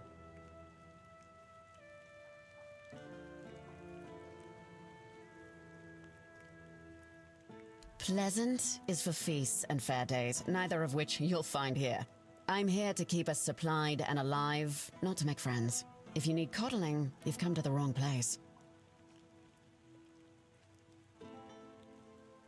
I don't know where all that eagerness comes from, but I'm starting to think if I had 10 of you, my job would be a whole lot easier. And as it happens, I might have something for you, though it's a little different from what you've been doing so far. Well, I've been killing monsters so far. It seems that over the past few weeks, some of our supplies have been going missing.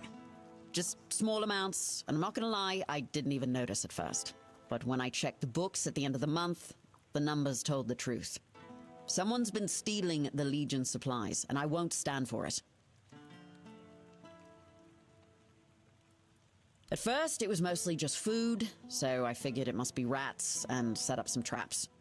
But not only did the traps turn up empty, the next time I checked, a hammer, a saw, and a couple of knives were missing too. I don't know about you, but I've never heard of a rat that can chew through iron. I thought I did. One of the lads, Percy, volunteered to guard the supplies. Seemed like a decent enough guy, but, well, I guess I was wrong. The next day, Percy was gone, and with him, even more of the supplies. His mates swear he'd never do that. They say that the army was his entire life, but I find it hard to believe. The problem is, the thefts haven't stopped, so I'm guessing he had some accomplices. In the storefront nearby. Maybe you'll find something, because I am all out of ideas.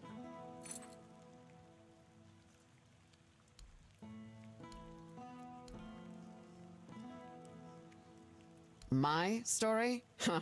It's locked up tighter than our armory and just about as useful to you. Focus on what you need to do, not on digging up dirt.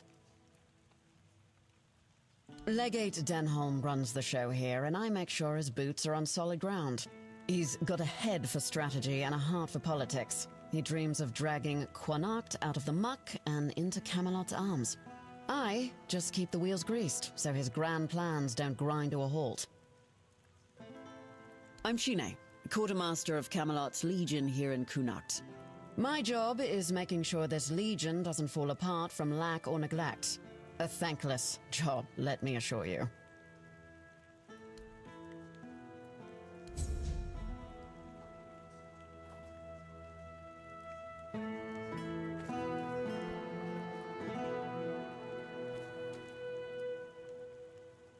You're here.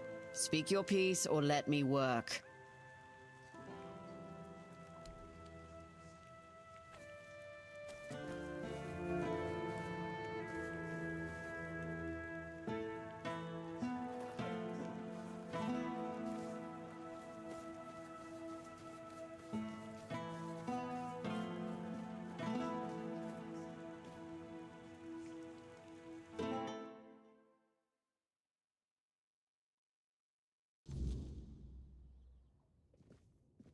Just passing through?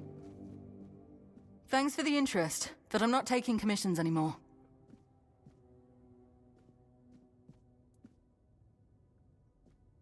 That's really how you want to spend your time? There's no telling how much of it you've got left. Well, it's your life. Go on, have a look at my masterpieces, and pretend they mean something.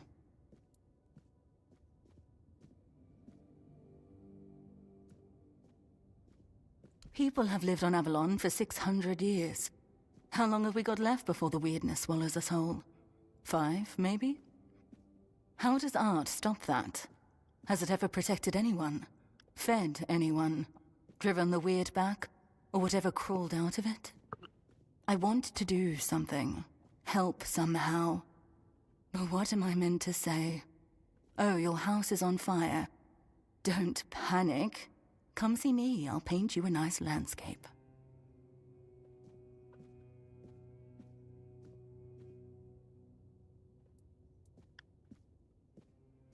I was an artist for, what, 15, 16 years? Believe me, most people just want a nice mosaic on the wall so their neighbors get jealous. At best, art lets you forget the world for a moment. But it's just that. A moment. Doesn't change anything.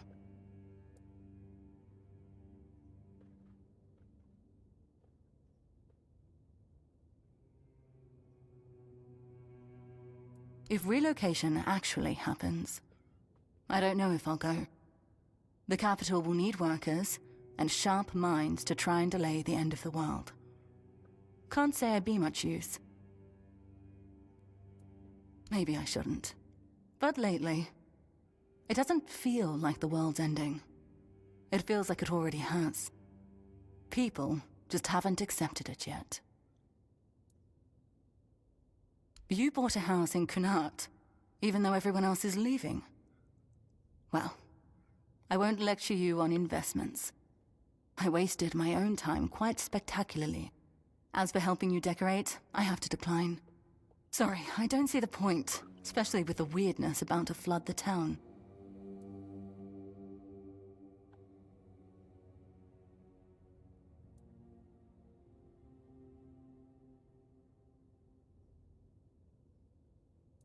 I understand.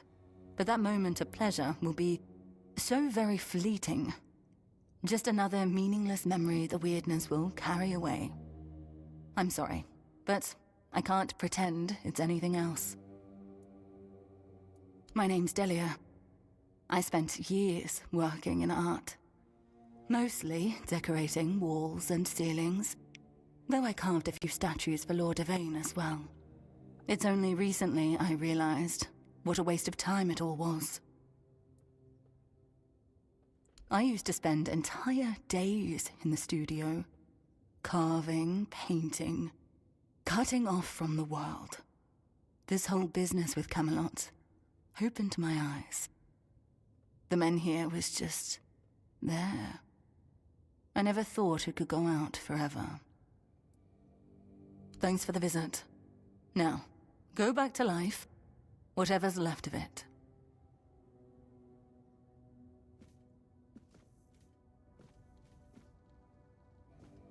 So where are your supposed wares that I can buy?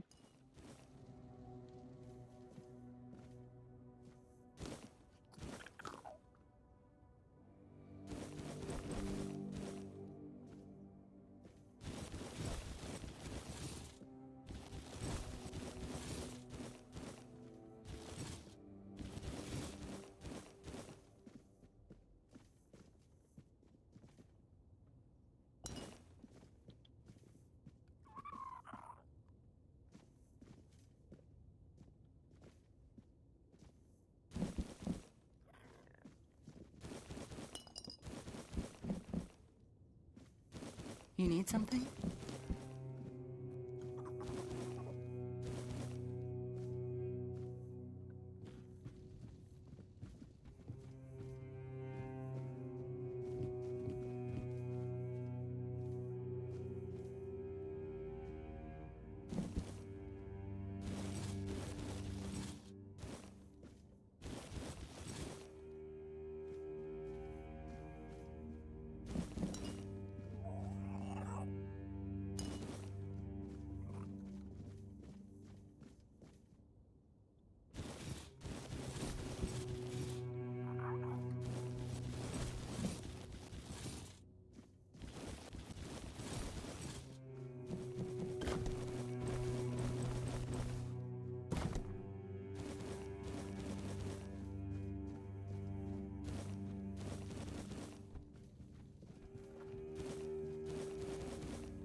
You need something?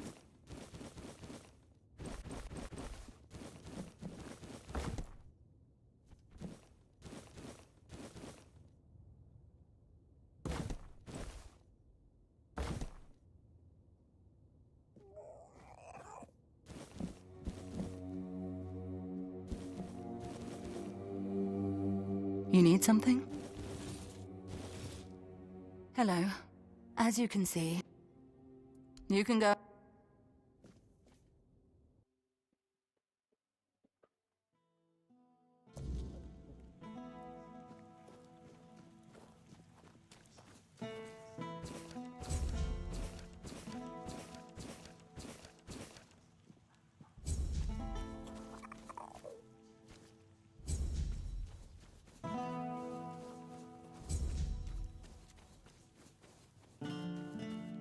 What is it now? If it's chatter you're after, you'll be disappointed. Aye, these are bear claws indeed. You've got a knack for this. Or just plain luck. Either way, these will do nicely. Good, now maybe I can actually secure those tents properly. Finally, Croakmore's skin. I'll make sure this goes to good use. Didn't think you had it in you, but you proved me wrong. Keep it up.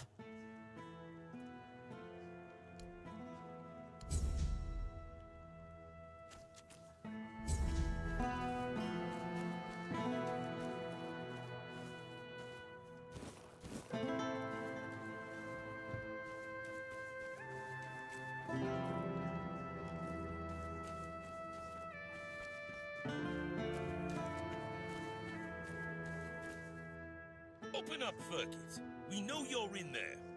Get lost! You've taken everything from me. I won't give you anything else. Stop whining and open up. We've got to talk.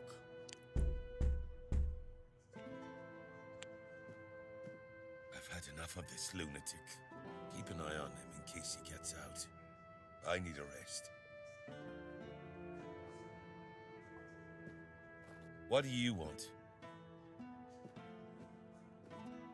Then go be curious somewhere else. We have our orders. Open up, Furkit! Not a chance!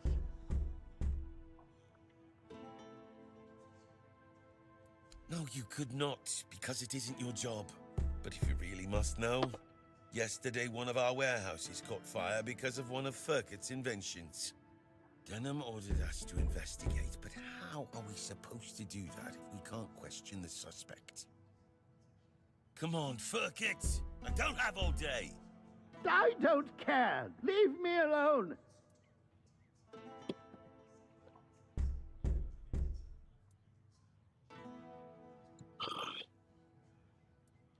I don't know you either. Why should I trust you with such a delicate task? Forget it. Unless Denham says otherwise, we'll keep at it until he relents. Furkit! Get lost!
Sorry, I didn't see you there.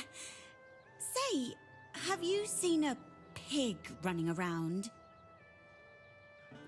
Well, yes, what of it? Lots of people give their animals names.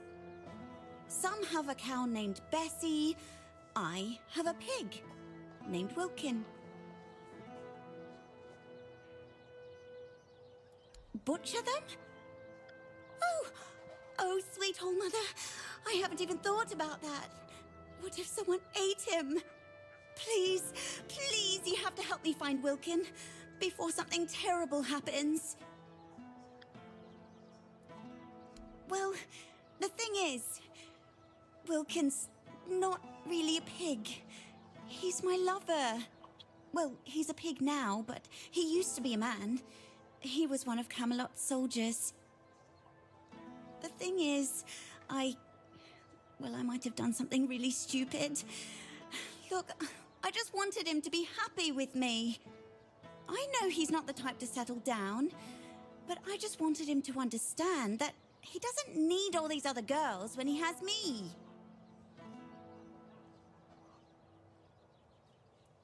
I went to see a witch that lives outside Connacht. See? Here. I'll show you on the map. They say that if you really, really want something, she'll appear and grant your wish. To be fair, I thought it was just an old wives' tale. I mean, nobody can live that long, not even a witch. But I decided to see for myself, and there she was. She gave me a potion. She told me to add it to my beloved's meal, and that would be it. He'd be right by my side, as happy as a pig in mud, just as I wanted. She wanted something precious to me, but I didn't have anything. So she said she'd take her payment later. Fat chance of that happening now. I won't give her a single coin. And if she ever shows up here, I'll tell her what I think of her and her deals. I've already sharpened my pitchfork to give her a warm welcome.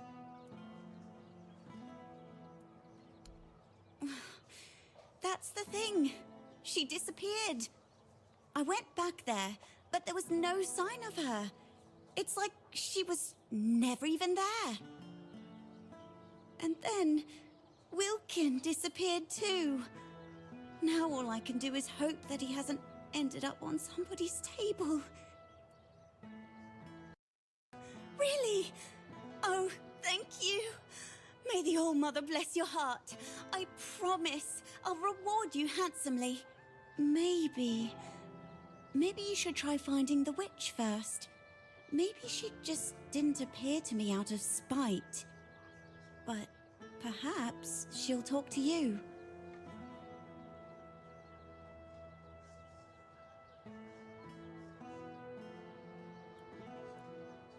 Oh, that's for sure. Thank you. I'll stay here, in case Wilkin comes back.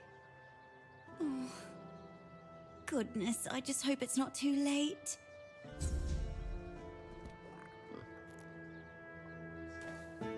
So I'm assuming your name isn't Wilkin, correct? No, you don't look like a Wilkin to me.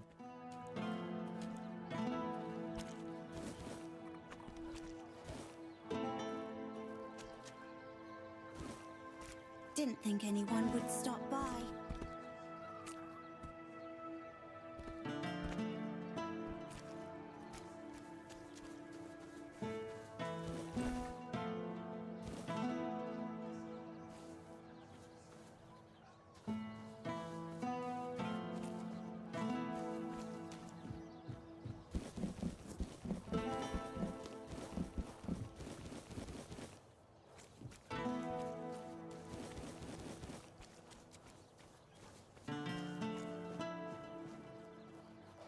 Okay, well, I think we're done for today.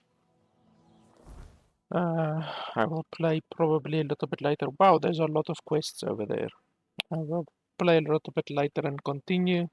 We're basically just starting on this area on this map, obviously you can see there's still quite a lot, obviously, that we haven't explored yet. So, seeing as how we spent about 30 hours on the previous map, it would be pretty cool if you could spend about the same amount of time on this one as well. So yeah, I'm done for today. As always, if you want to support the channel, you can head over to patreon.com/LFP. And I will see you guys next time.